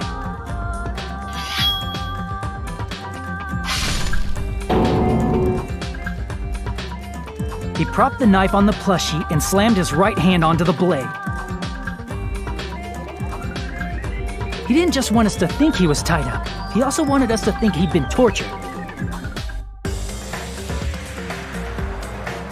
Through all this, Nagito never let go of the spear. His plan still wasn't over. In fact, it was just about to begin.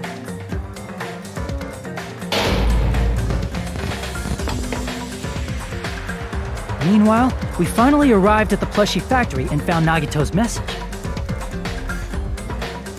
After seeing his message, we instantly made our way to the warehouse. But that was part of Nagito's plan. We opened the door to the warehouse, which inadvertently started the Monokuma panel domino effect.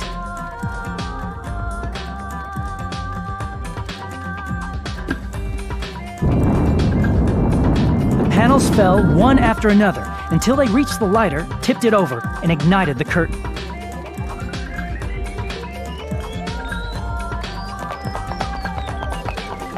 Shocked by the sudden fire, we rushed to the factory's break room to obtain some fire-extinguishing grenades.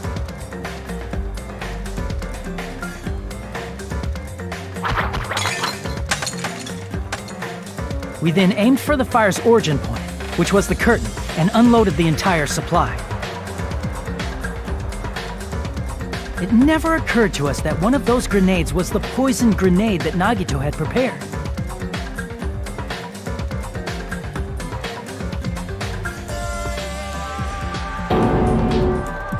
The poison sank to the floor, instantly vaporizing due to the intense heat, and spread everywhere.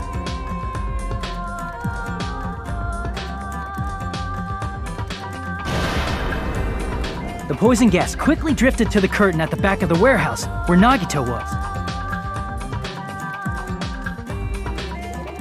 Also, Monokuma's poison has a unique quality in which it becomes heavier than air when vaporized. That poison gas completely surrounded the area where Nagito lay face up on the floor.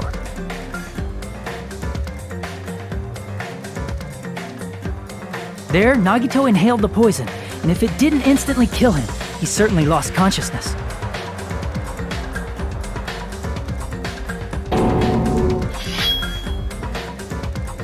Which caused him to let go of the rope in his left hand, and the falling spear plunged into his stomach.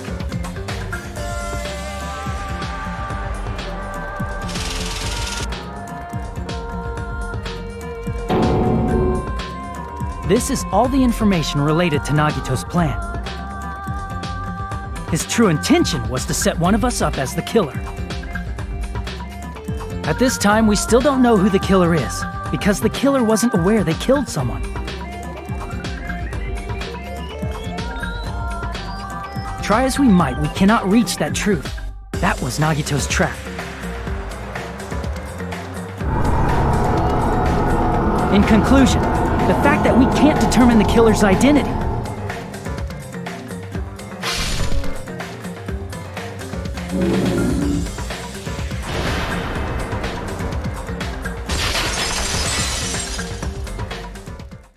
This should be the truth behind Nagito's trap.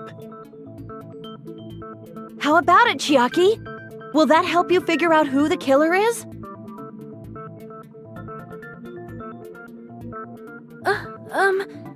Chiaki? Just as I thought. It's impossible, isn't it? You say we just have to vote for someone? What Hajime said is probably true. That's part of the reason why I thought it was a little strange. Did Nagito really not care who the killer was? He said this to us earlier.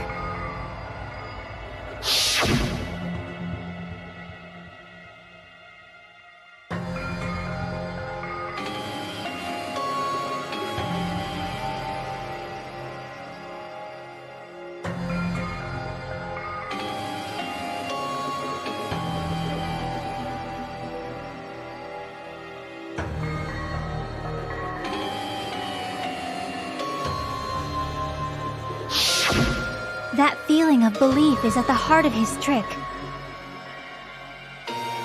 He believed we'd notice the fire grenades. He believed we'd try to extinguish the flames. And he believed we'd fall into his trap.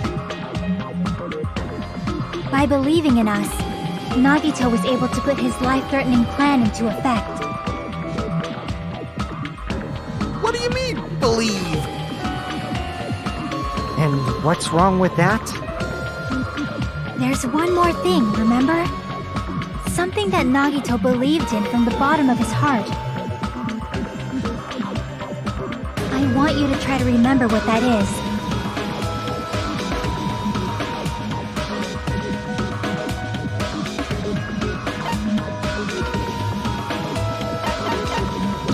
I see!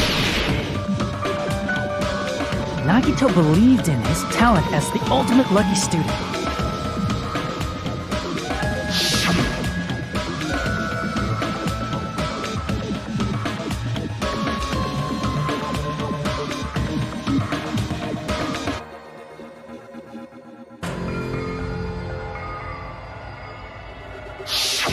Guess the last thing he could believe in was his own talent. That's not so strange, really. Most of us here have been relying on the same thing.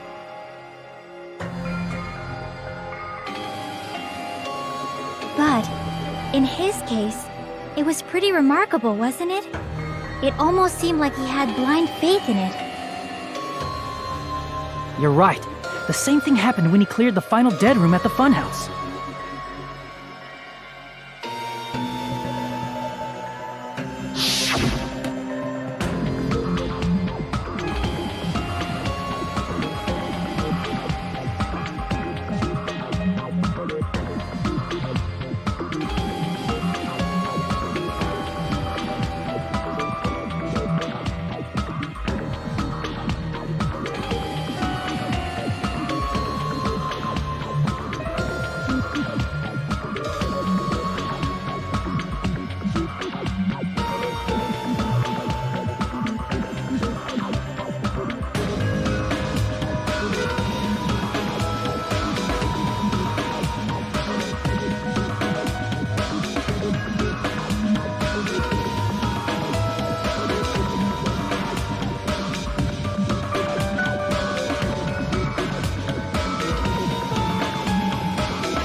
But his luck doesn't have anything to do with the case this time, right? I just thought it was strange that it doesn't connect to anything. He factored in his belief in us, but for some reason he didn't factor in his own luck. No, there's no way. I mean, this is Nagito we're talking about.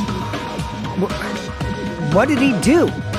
You know, he wasn't just after anybody. He probably had a target. A target he was aiming for all along. A person to set up as the killer. A target? Who?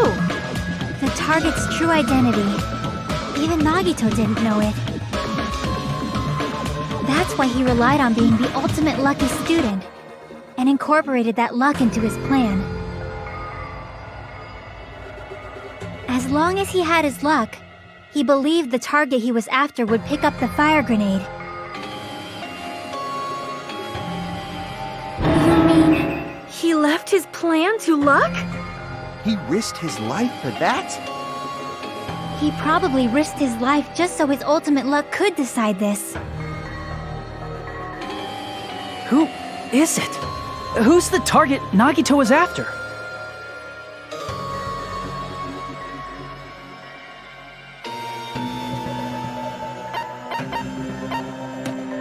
I see! That's it. The traitor. Nagito was after the traitor, huh? Then he relied on his luck to weed out the traitor? Nagito didn't know who the traitor was until the very end. All he could do was rely on his own luck. Then what he said in his video message.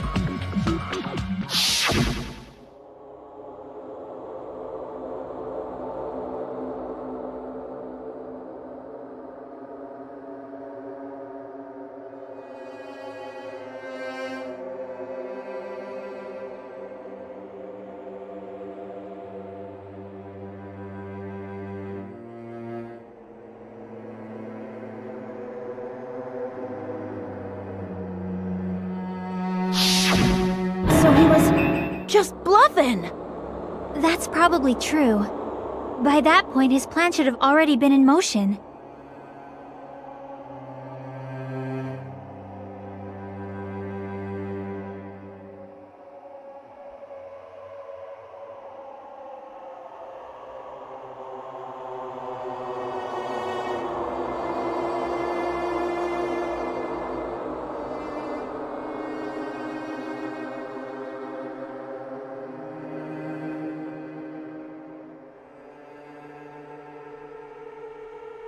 But if he just wanted to out the traitor, he didn't have to go this far and make that person the killer. Damn it! We're all in a huge bind because of that! It means he wants us to beat the traitor. By finding out who the traitor is, our hopes will shine even brighter by overcoming that despair. That's something he'd say. Mon ami, it looks like you've got something you want to say. But you better just keep your mouth shut. And that concludes my argument. Nagito's plan was to make the traitor kill him. What are you gonna do? Are you guys gonna believe me?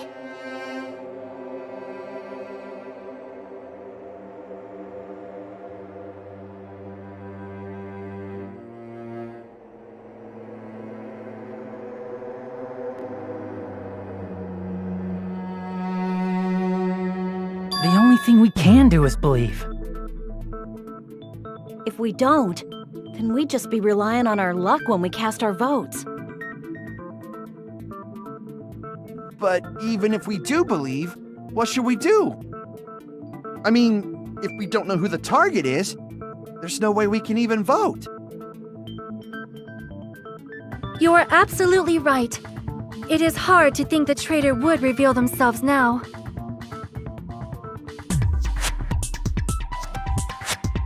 If, by by chance, the traitor revealed themselves during that bomb scare, what would have happened? Would it have stopped Nagito from acting so reckless? Huh? But they couldn't help it. Even if they wanted to reveal themselves, they couldn't do it. Because they weren't created to do that. Chiaki? What's wrong, Chiaki? Get a hold of yourself! That's why I want you guys to guess. You want us to guess? Yeah, I want you to guess. What? What does that mean? Who do you think it is, Hajime? Who do you think the Future Foundation sent to infiltrate your group as the traitor? Why?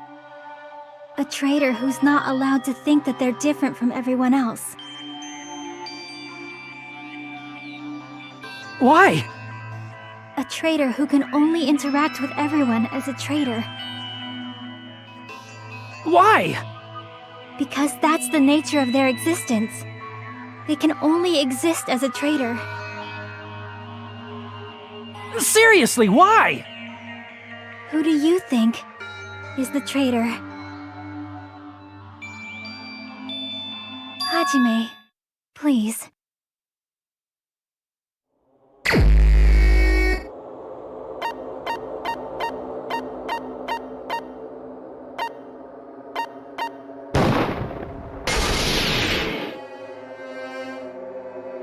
It's... you? Chiaki, you're the traitor? Please! Hold on! Aw, you totally guessed right. Just as expected. Yep, you're correct. I'm the traitor. The agent sent by the Future Foundation to hide among you all is me.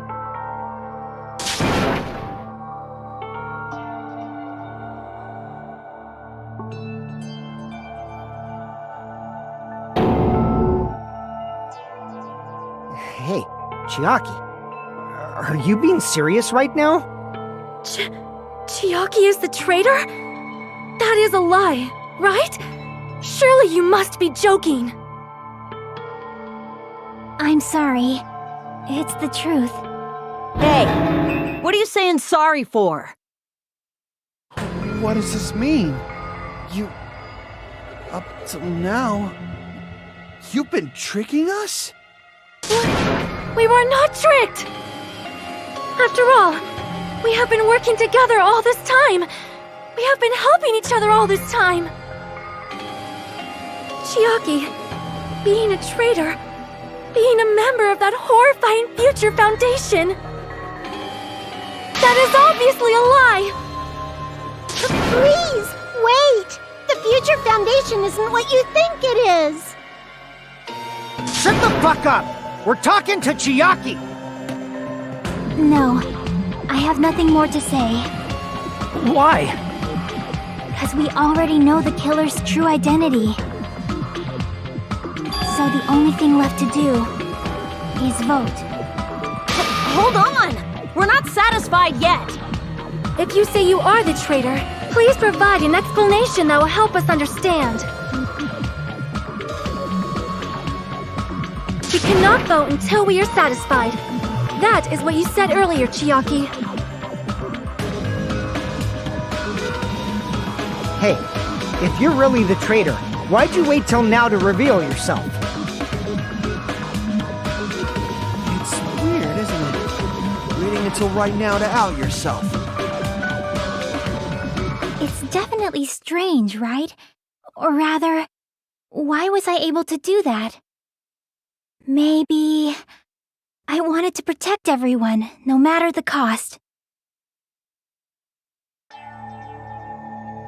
Hey, Hajime. Can you do me a small favor? Favor? Me? I want you to prove to them that I'm the traitor. What? What are you saying? Why do I have to do that? want to explain everything to you guys, but as I expected, that's rather difficult. That's why the only thing I can do is plead with you. I want you to do it. I believe you can prove it. Whether I can prove it or not, that's not the problem. Don't you understand?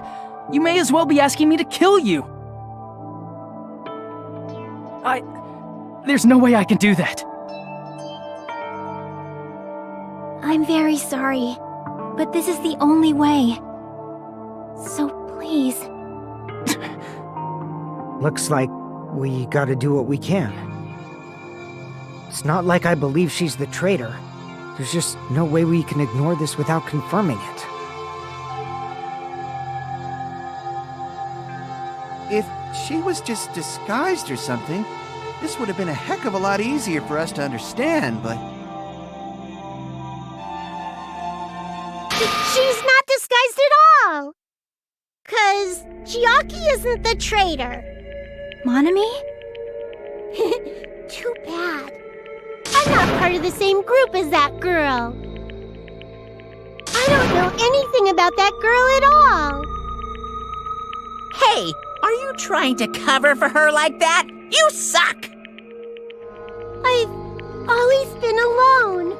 I have no friends anywhere. That's why I have no relation to Chiaki whatsoever. Hajime, you're going to listen to my request, right?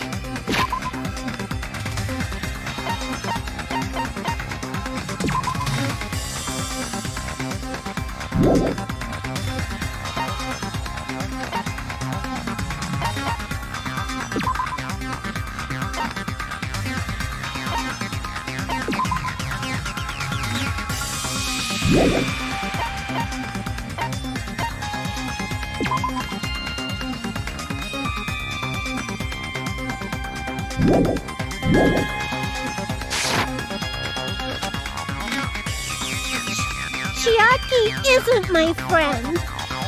I hate Chiaki so much.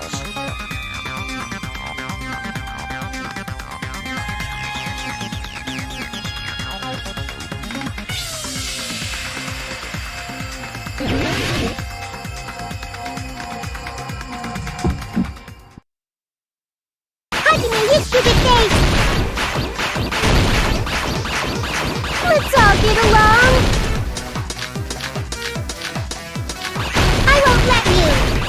Let's all get along. First open and mix. I can't lose. Hajime, you stupid face! I won't let you. First open and mix. I'll lower your grades. Disappear. Hajime, you stupid face! Let's all get along. I'll lower your grades. Hajime, you stupid face! Let's all get along. Chiaki and I aren't best friends.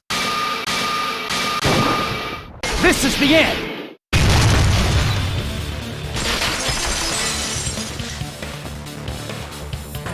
When we investigated Nagito's cottage, I discovered a notebook with the new Sami logo on it. That's your notebook, right? The one Nagito stole from you. I don't know. I don't know. Don't tell me. Is that where the traitor's true identity is written? That's right! Since I knew something like this would happen, I made sure to bring it here today. Oh, so sudden? Give me that notebook!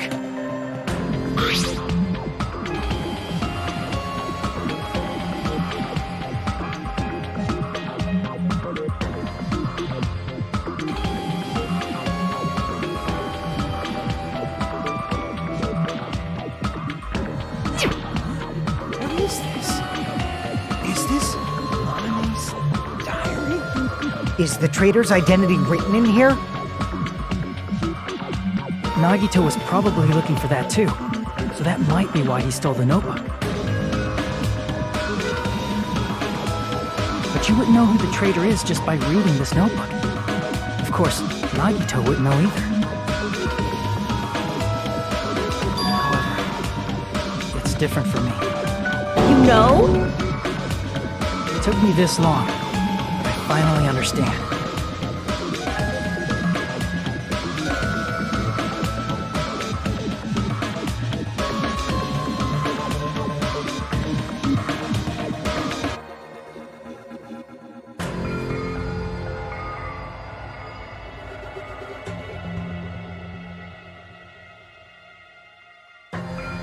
First of all, this isn't Monami's diary. Apparently she can't write. Then the one who wrote this is... Someone connected to Monami. Meaning, it's not a mistake to think that the traitor wrote it. If so, is this like a report that the traitor was sending to Monami? Is it evidence that they were observing our actions and reporting to Monami? But how would you know who the traitor is from that? Because there's an entry written in here that only me and one other person would know.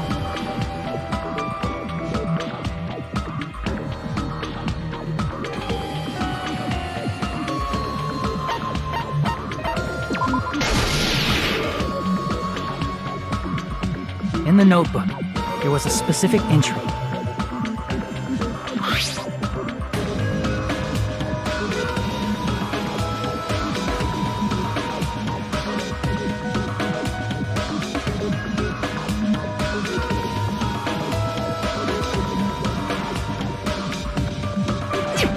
There it is. It's true. I tried to go inside the final dead room. But the only one who knew that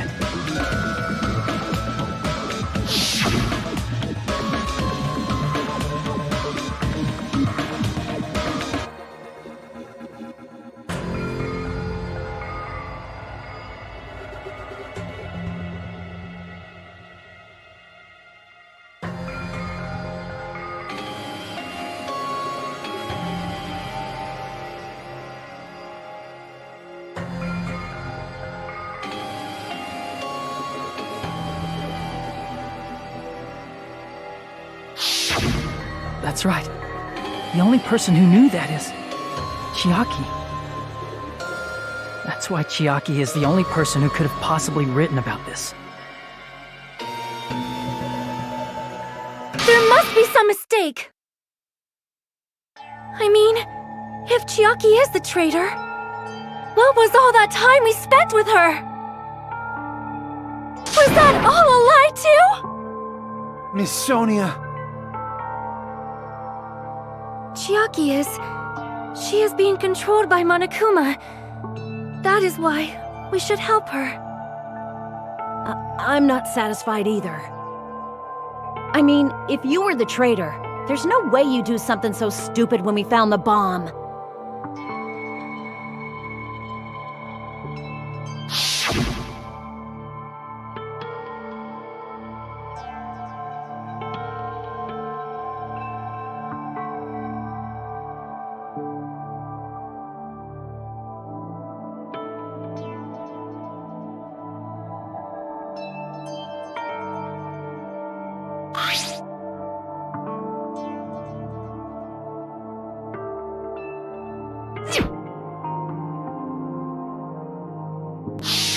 Now that you mention it, Chiaki immediately went to the card reader with her handbook.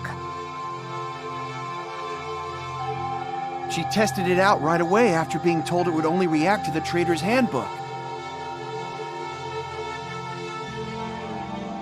That doesn't make any sense.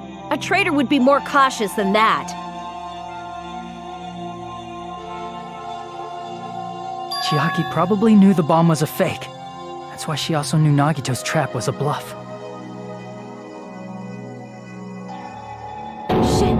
She knew? That is a mistake! That must be a mistake! Why are you saying such things?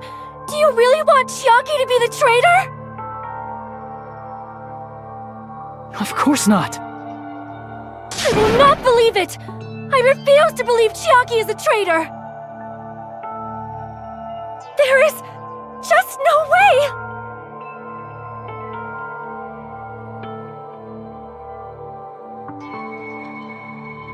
But then nobody will be saved.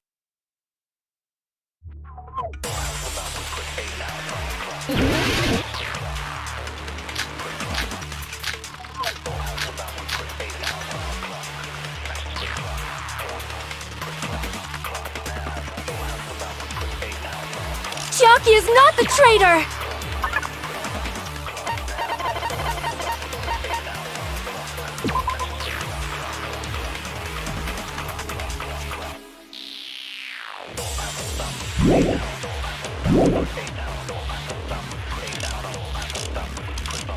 When we were trying to turn off the bomb, didn't Chiaki use the card reader right away? If she's a traitor, she would have been more cautious. There's no way Chiaki would have known if that bomb was fake or not. The only person who knew it was a fake was me, when I tried to detonate it. Unless you know a whole lot about bombs, there's no way you know if it's fake just by looking at it.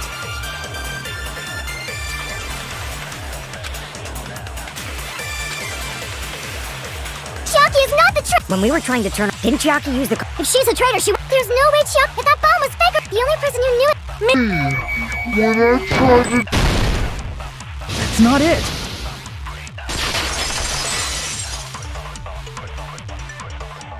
That's not it. Sonia shouldn't have been the only one who knew it was a fake.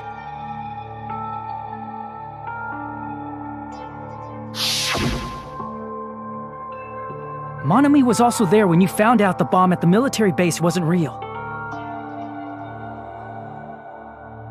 You said so yourself.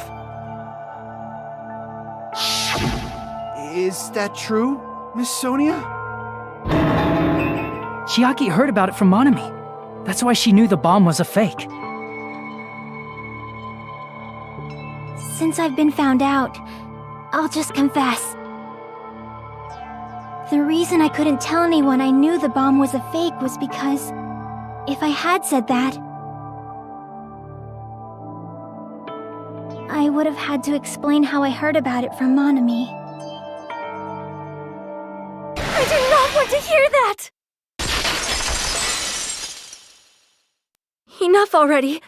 Please do not say another word. I do not want this anymore. I am so very tired of doubting people. Sonia. And just because she knew the bomb was a fake does not mean we should decide she is the traitor!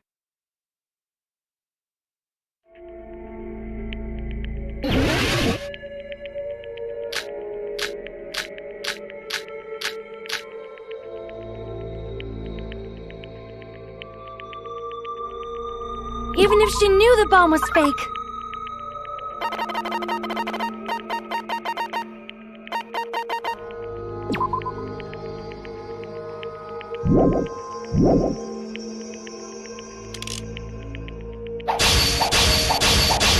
That does not prove Chiaki is the traitor!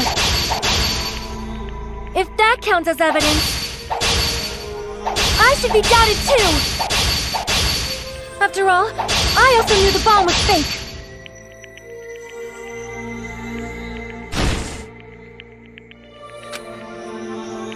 Even if she knew the bomb was fake, that does not prove Chiaki is the traitor! If that counts as evidence, I should be doubted too! After all, I also knew the bomb was fake.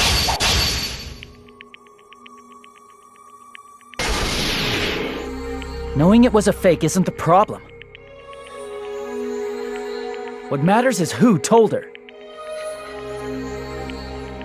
What matters is that she heard about it from Monami.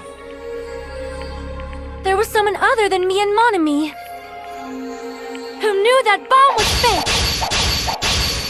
That someone is Monokuma! Monokuma said so earlier. He knows everything about this island. Monokuma probably told Chiaki that it was fake beforehand.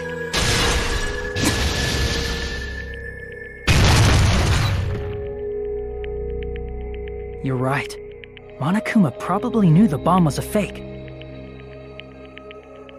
But Monokuma shouldn't have told anyone either.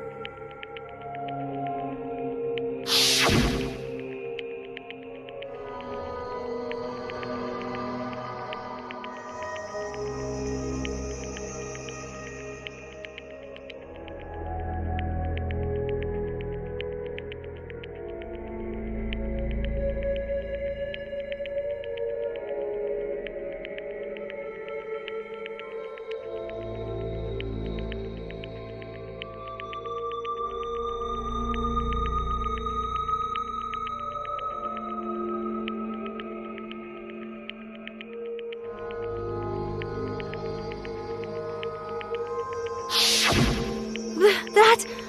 Monokuma may have just been lying! No, he won't lie at times like this. You already know that. Hajime, are you going to believe Monokuma over Chiaki? That's not it. It's just, even if Chiaki is the traitor, is it really okay to vote for her? That basically just means we have to believe in Nagito's luck, right?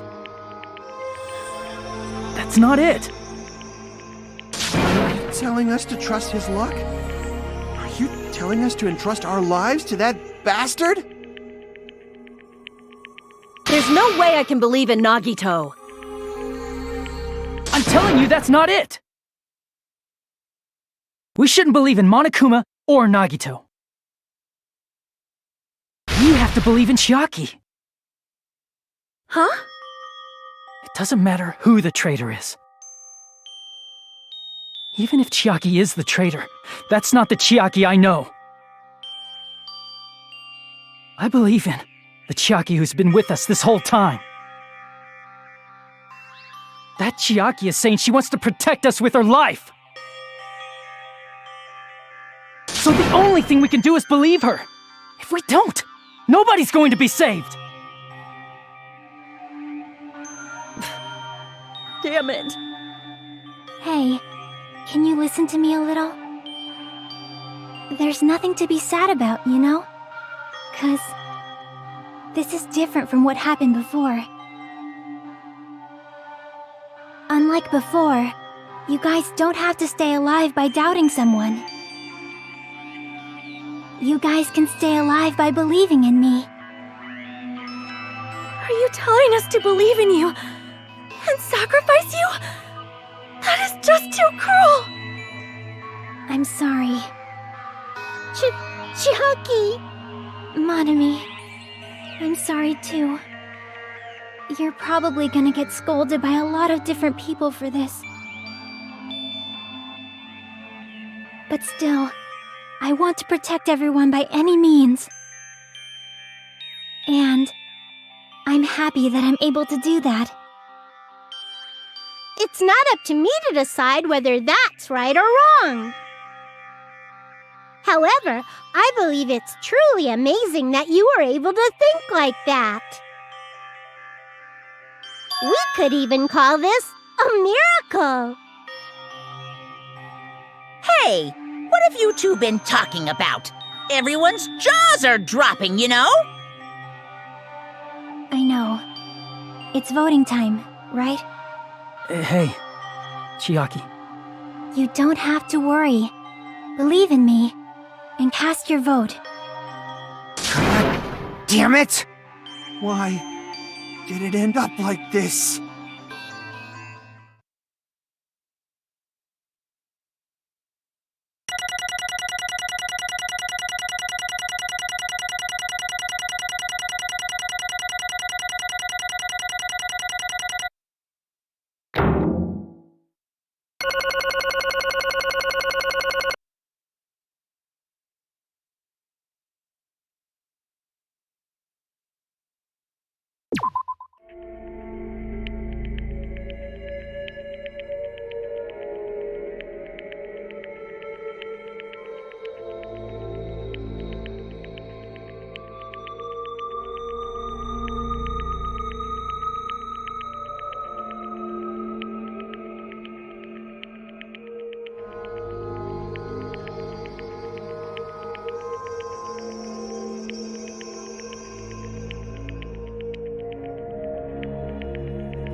Even so.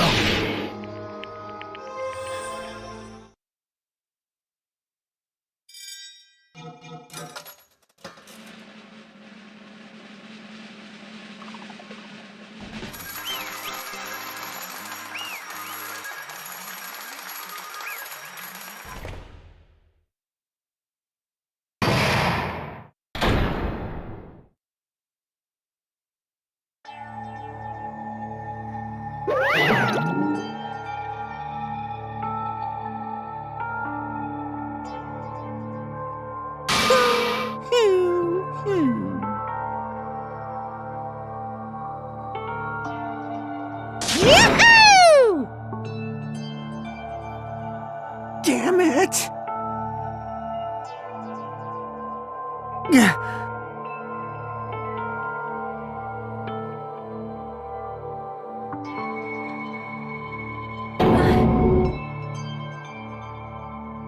Damn it.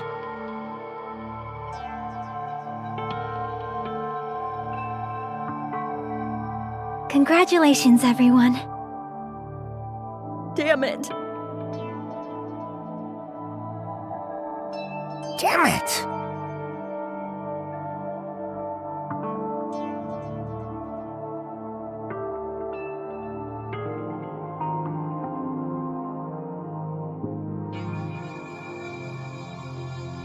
I'm sorry I didn't tell you guys. What? That is...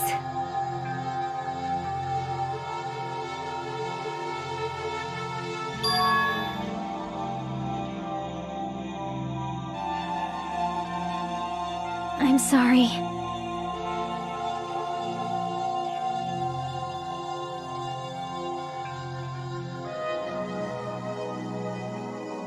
Cause...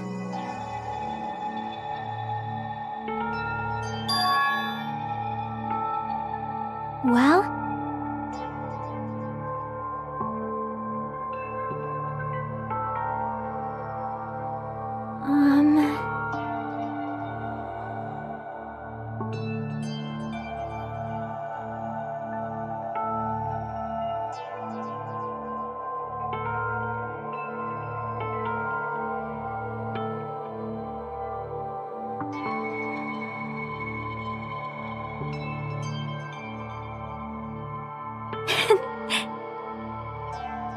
Why?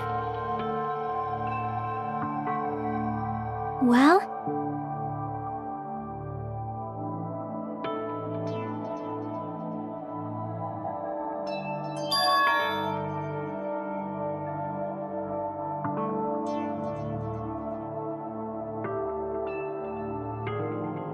Ah.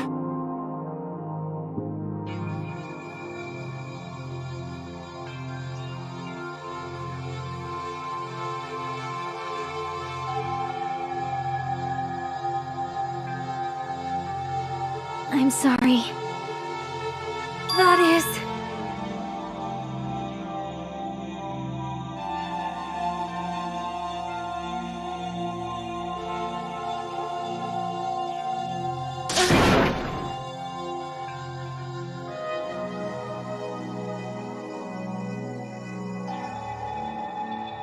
Yeah.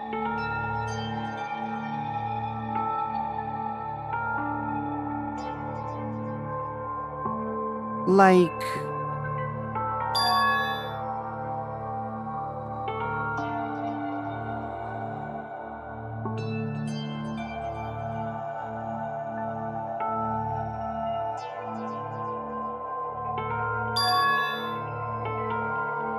So...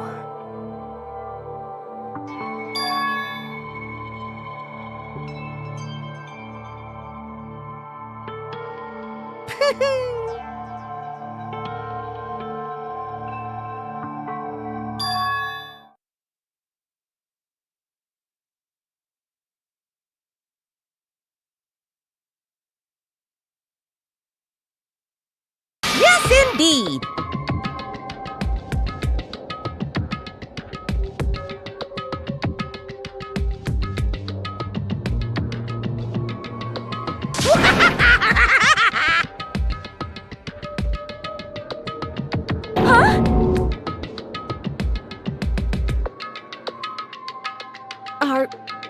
serious?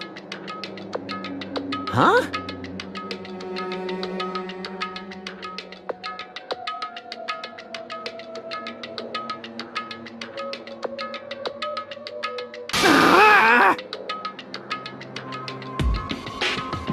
Nope. Well,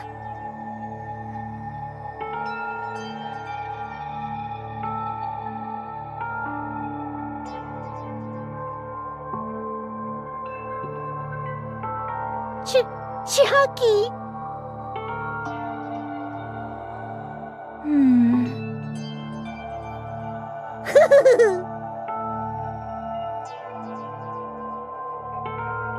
perhaps. Hey, come on now. I can't lose!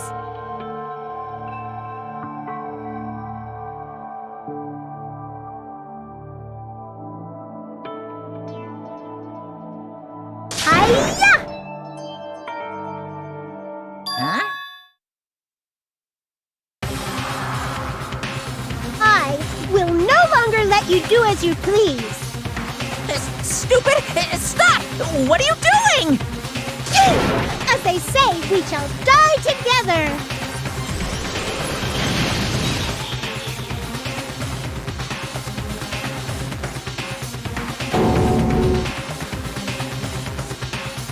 What'd you say? Huh? No, no! Ah! Phew!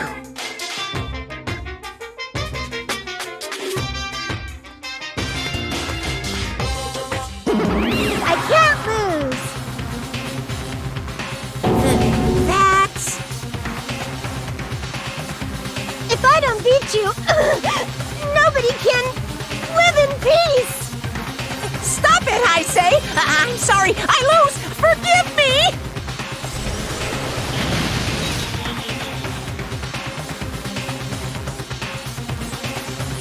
Hey, hey!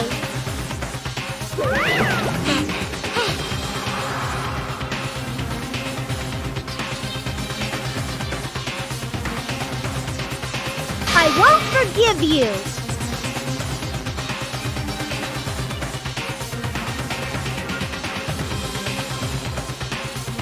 I won't let you.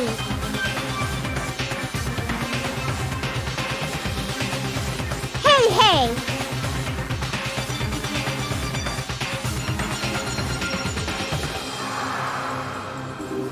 Ooh, how exciting!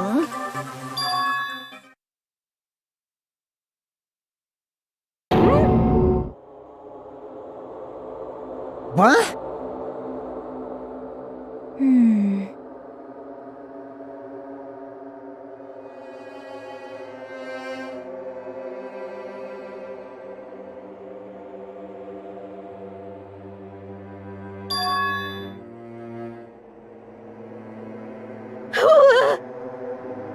Hey, hey!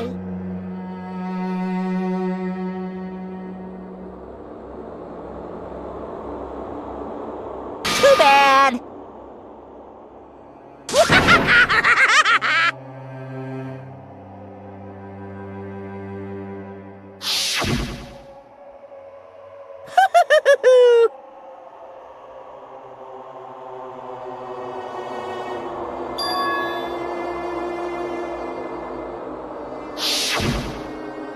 That's wrong!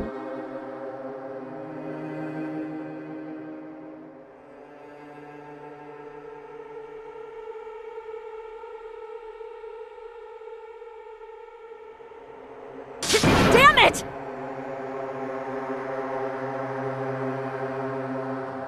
Hey,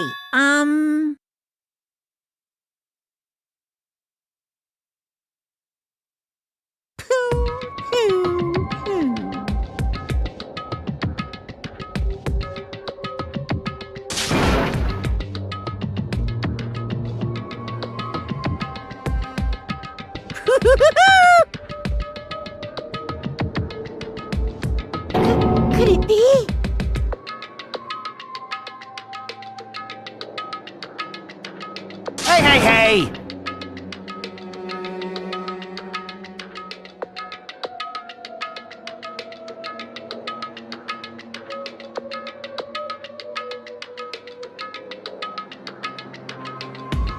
Hey, hey.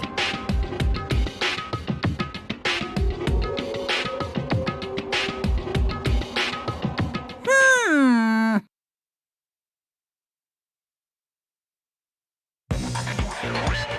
In the end, even if Monami risks her life or does whatever, it doesn't matter to my army of 10 to the power of 60 strong! There's no value in that life you're risking. So how about this? This overwhelming despair! Does it make you dizzy from excitement? What's this?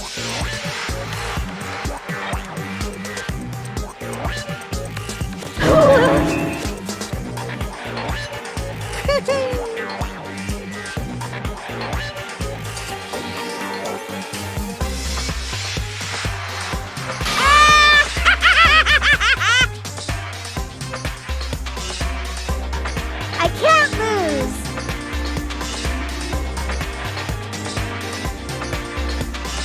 It's okay, Monami. Well, let's believe in them.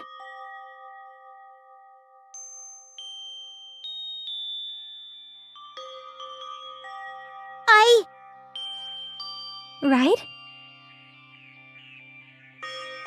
Damn it.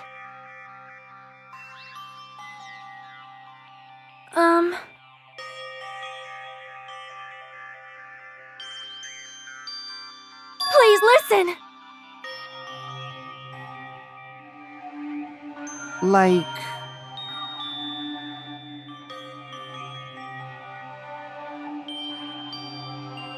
This is bad.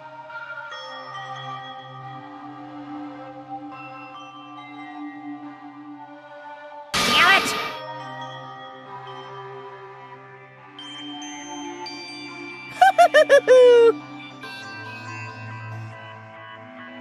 Yoo-hoo!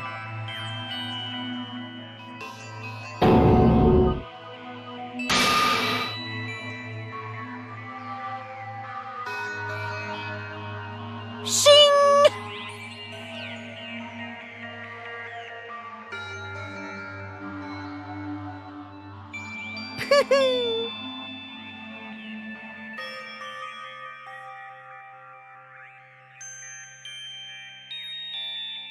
I'm sorry.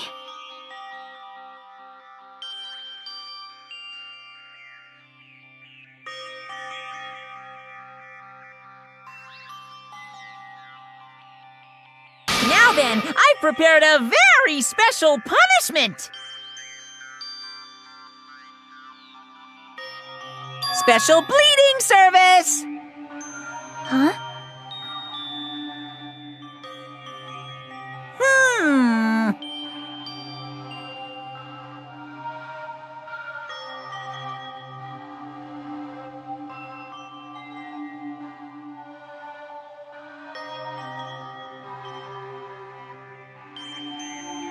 Uh-huh.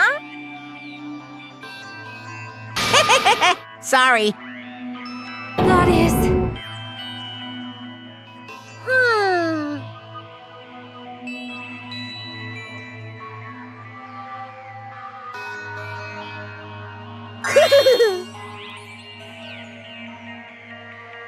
You guys, I'm sorry about so many things.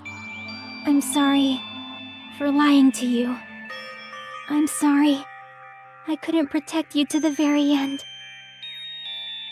Just one last time, let me say something that makes me sound like a teacher. There's no need to be a hero. You don't have to force yourself just to make people acknowledge you. When you do that, you end up blaming yourself, blaming other people, and feeling jealous of everyone. But still, it doesn't have to be like that. Even if people don't acknowledge you, You just have to be someone that you can be proud of. 'Cause you yourself are your biggest supporter. If you can learn to love yourself, that love will continue to support you for the rest of your life. Love, love.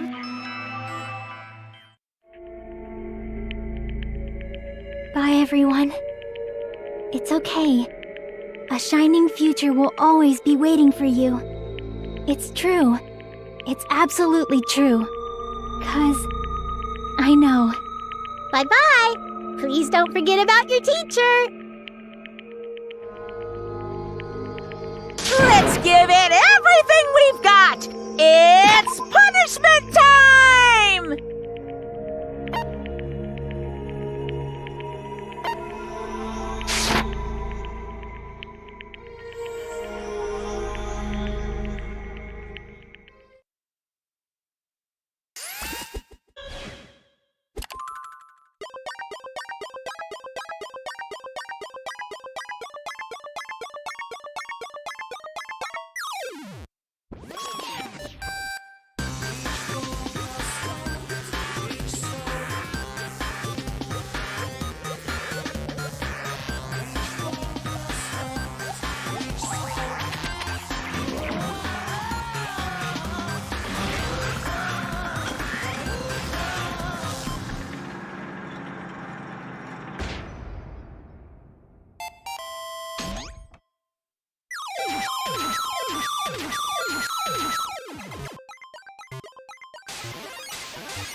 I don't believe it!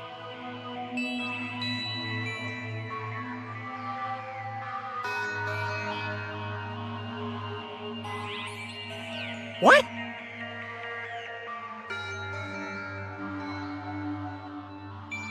Phew!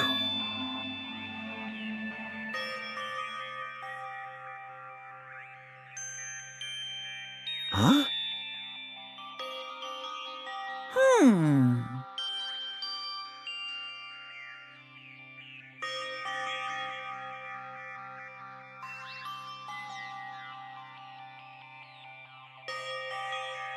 Hey!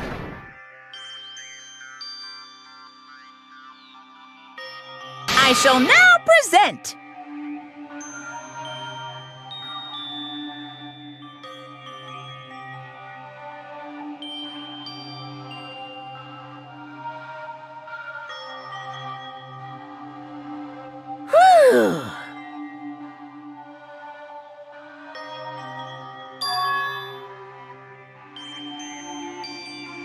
Hmm?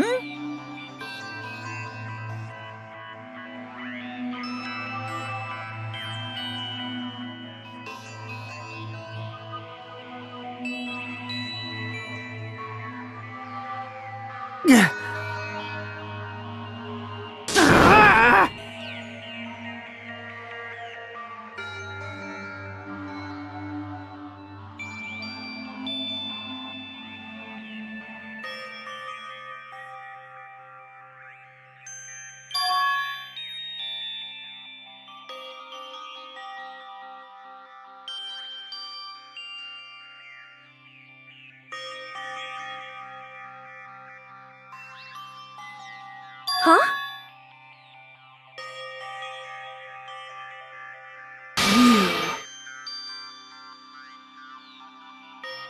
Stupid fool!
No, no!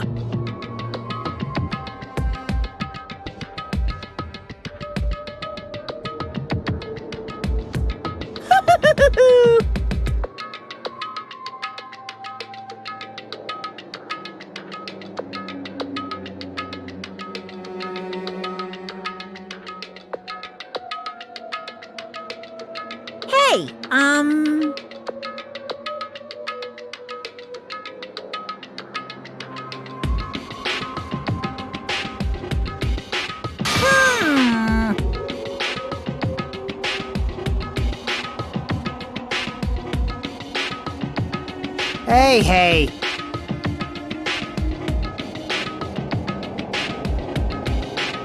Yep.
Hello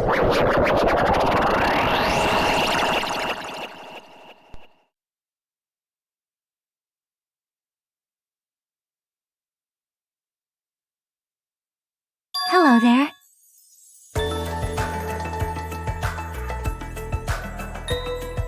See?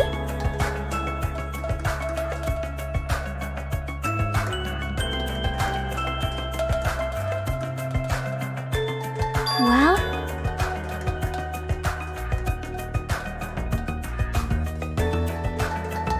yep.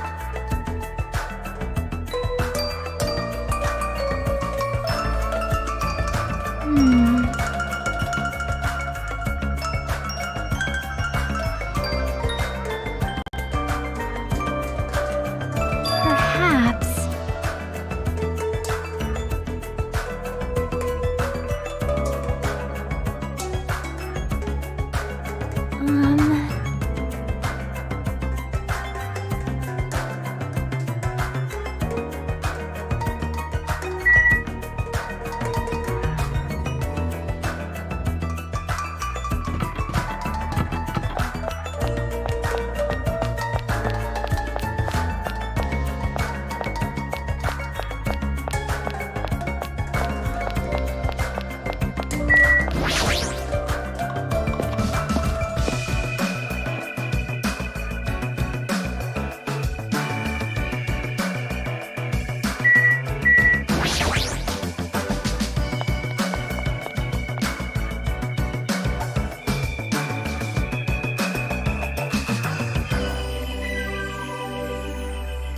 Yo!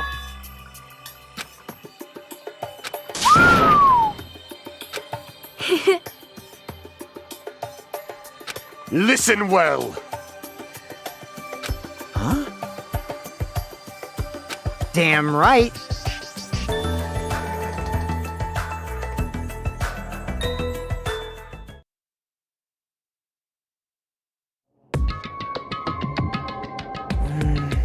I wonder who's watching this message.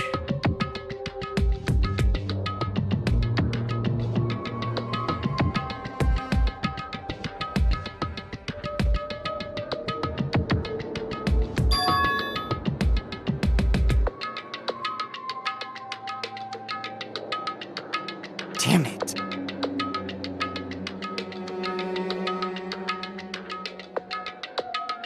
Hey, hey!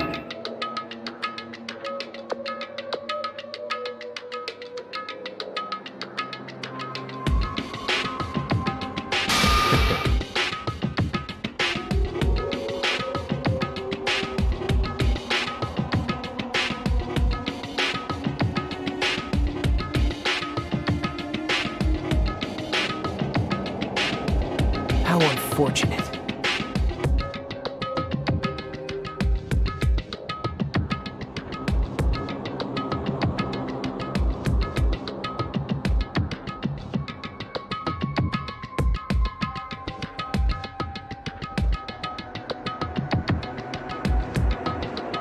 Now then.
Now then.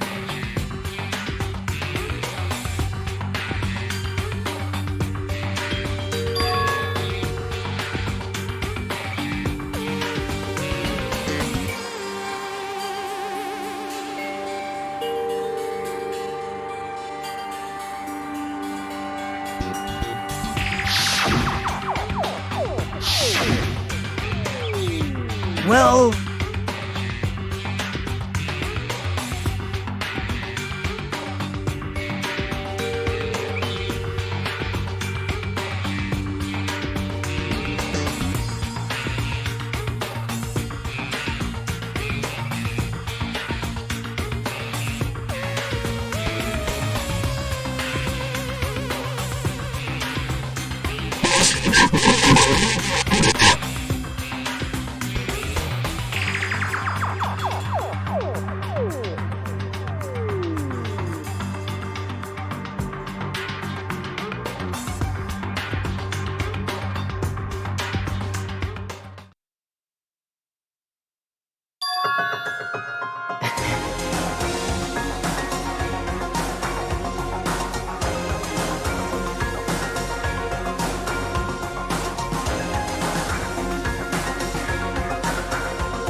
Please call me the ultimate hope.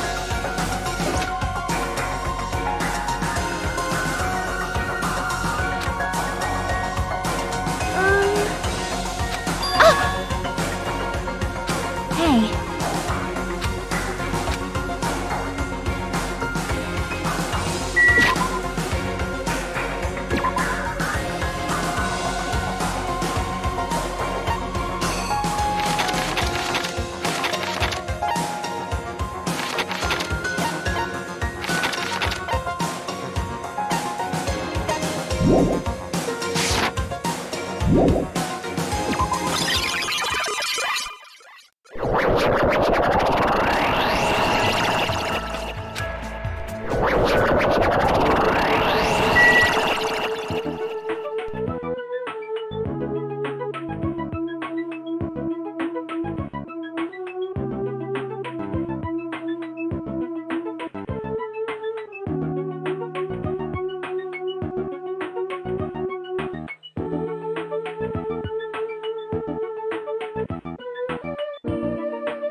Yeah.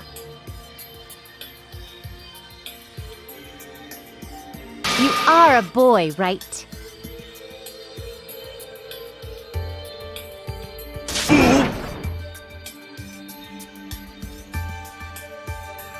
I'm gonna do it!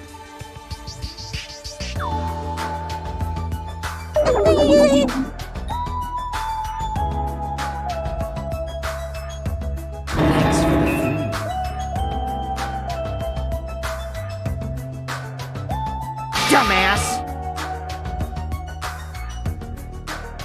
Young Master Fuyuhiko.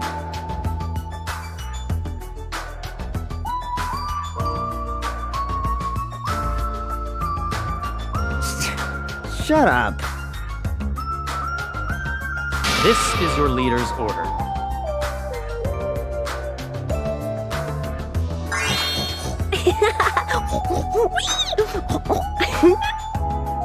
What?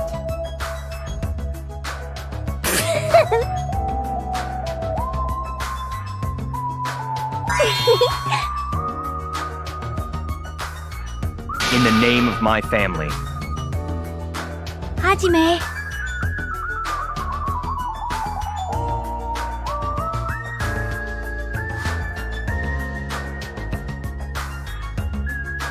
It's gonna be fine.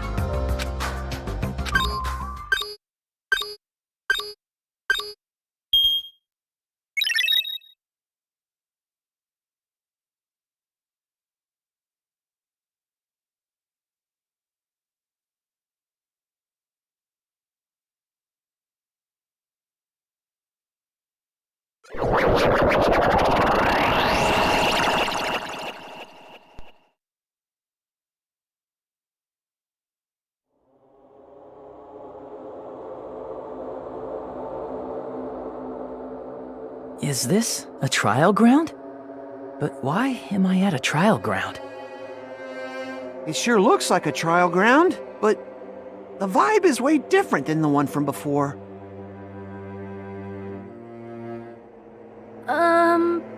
By the way...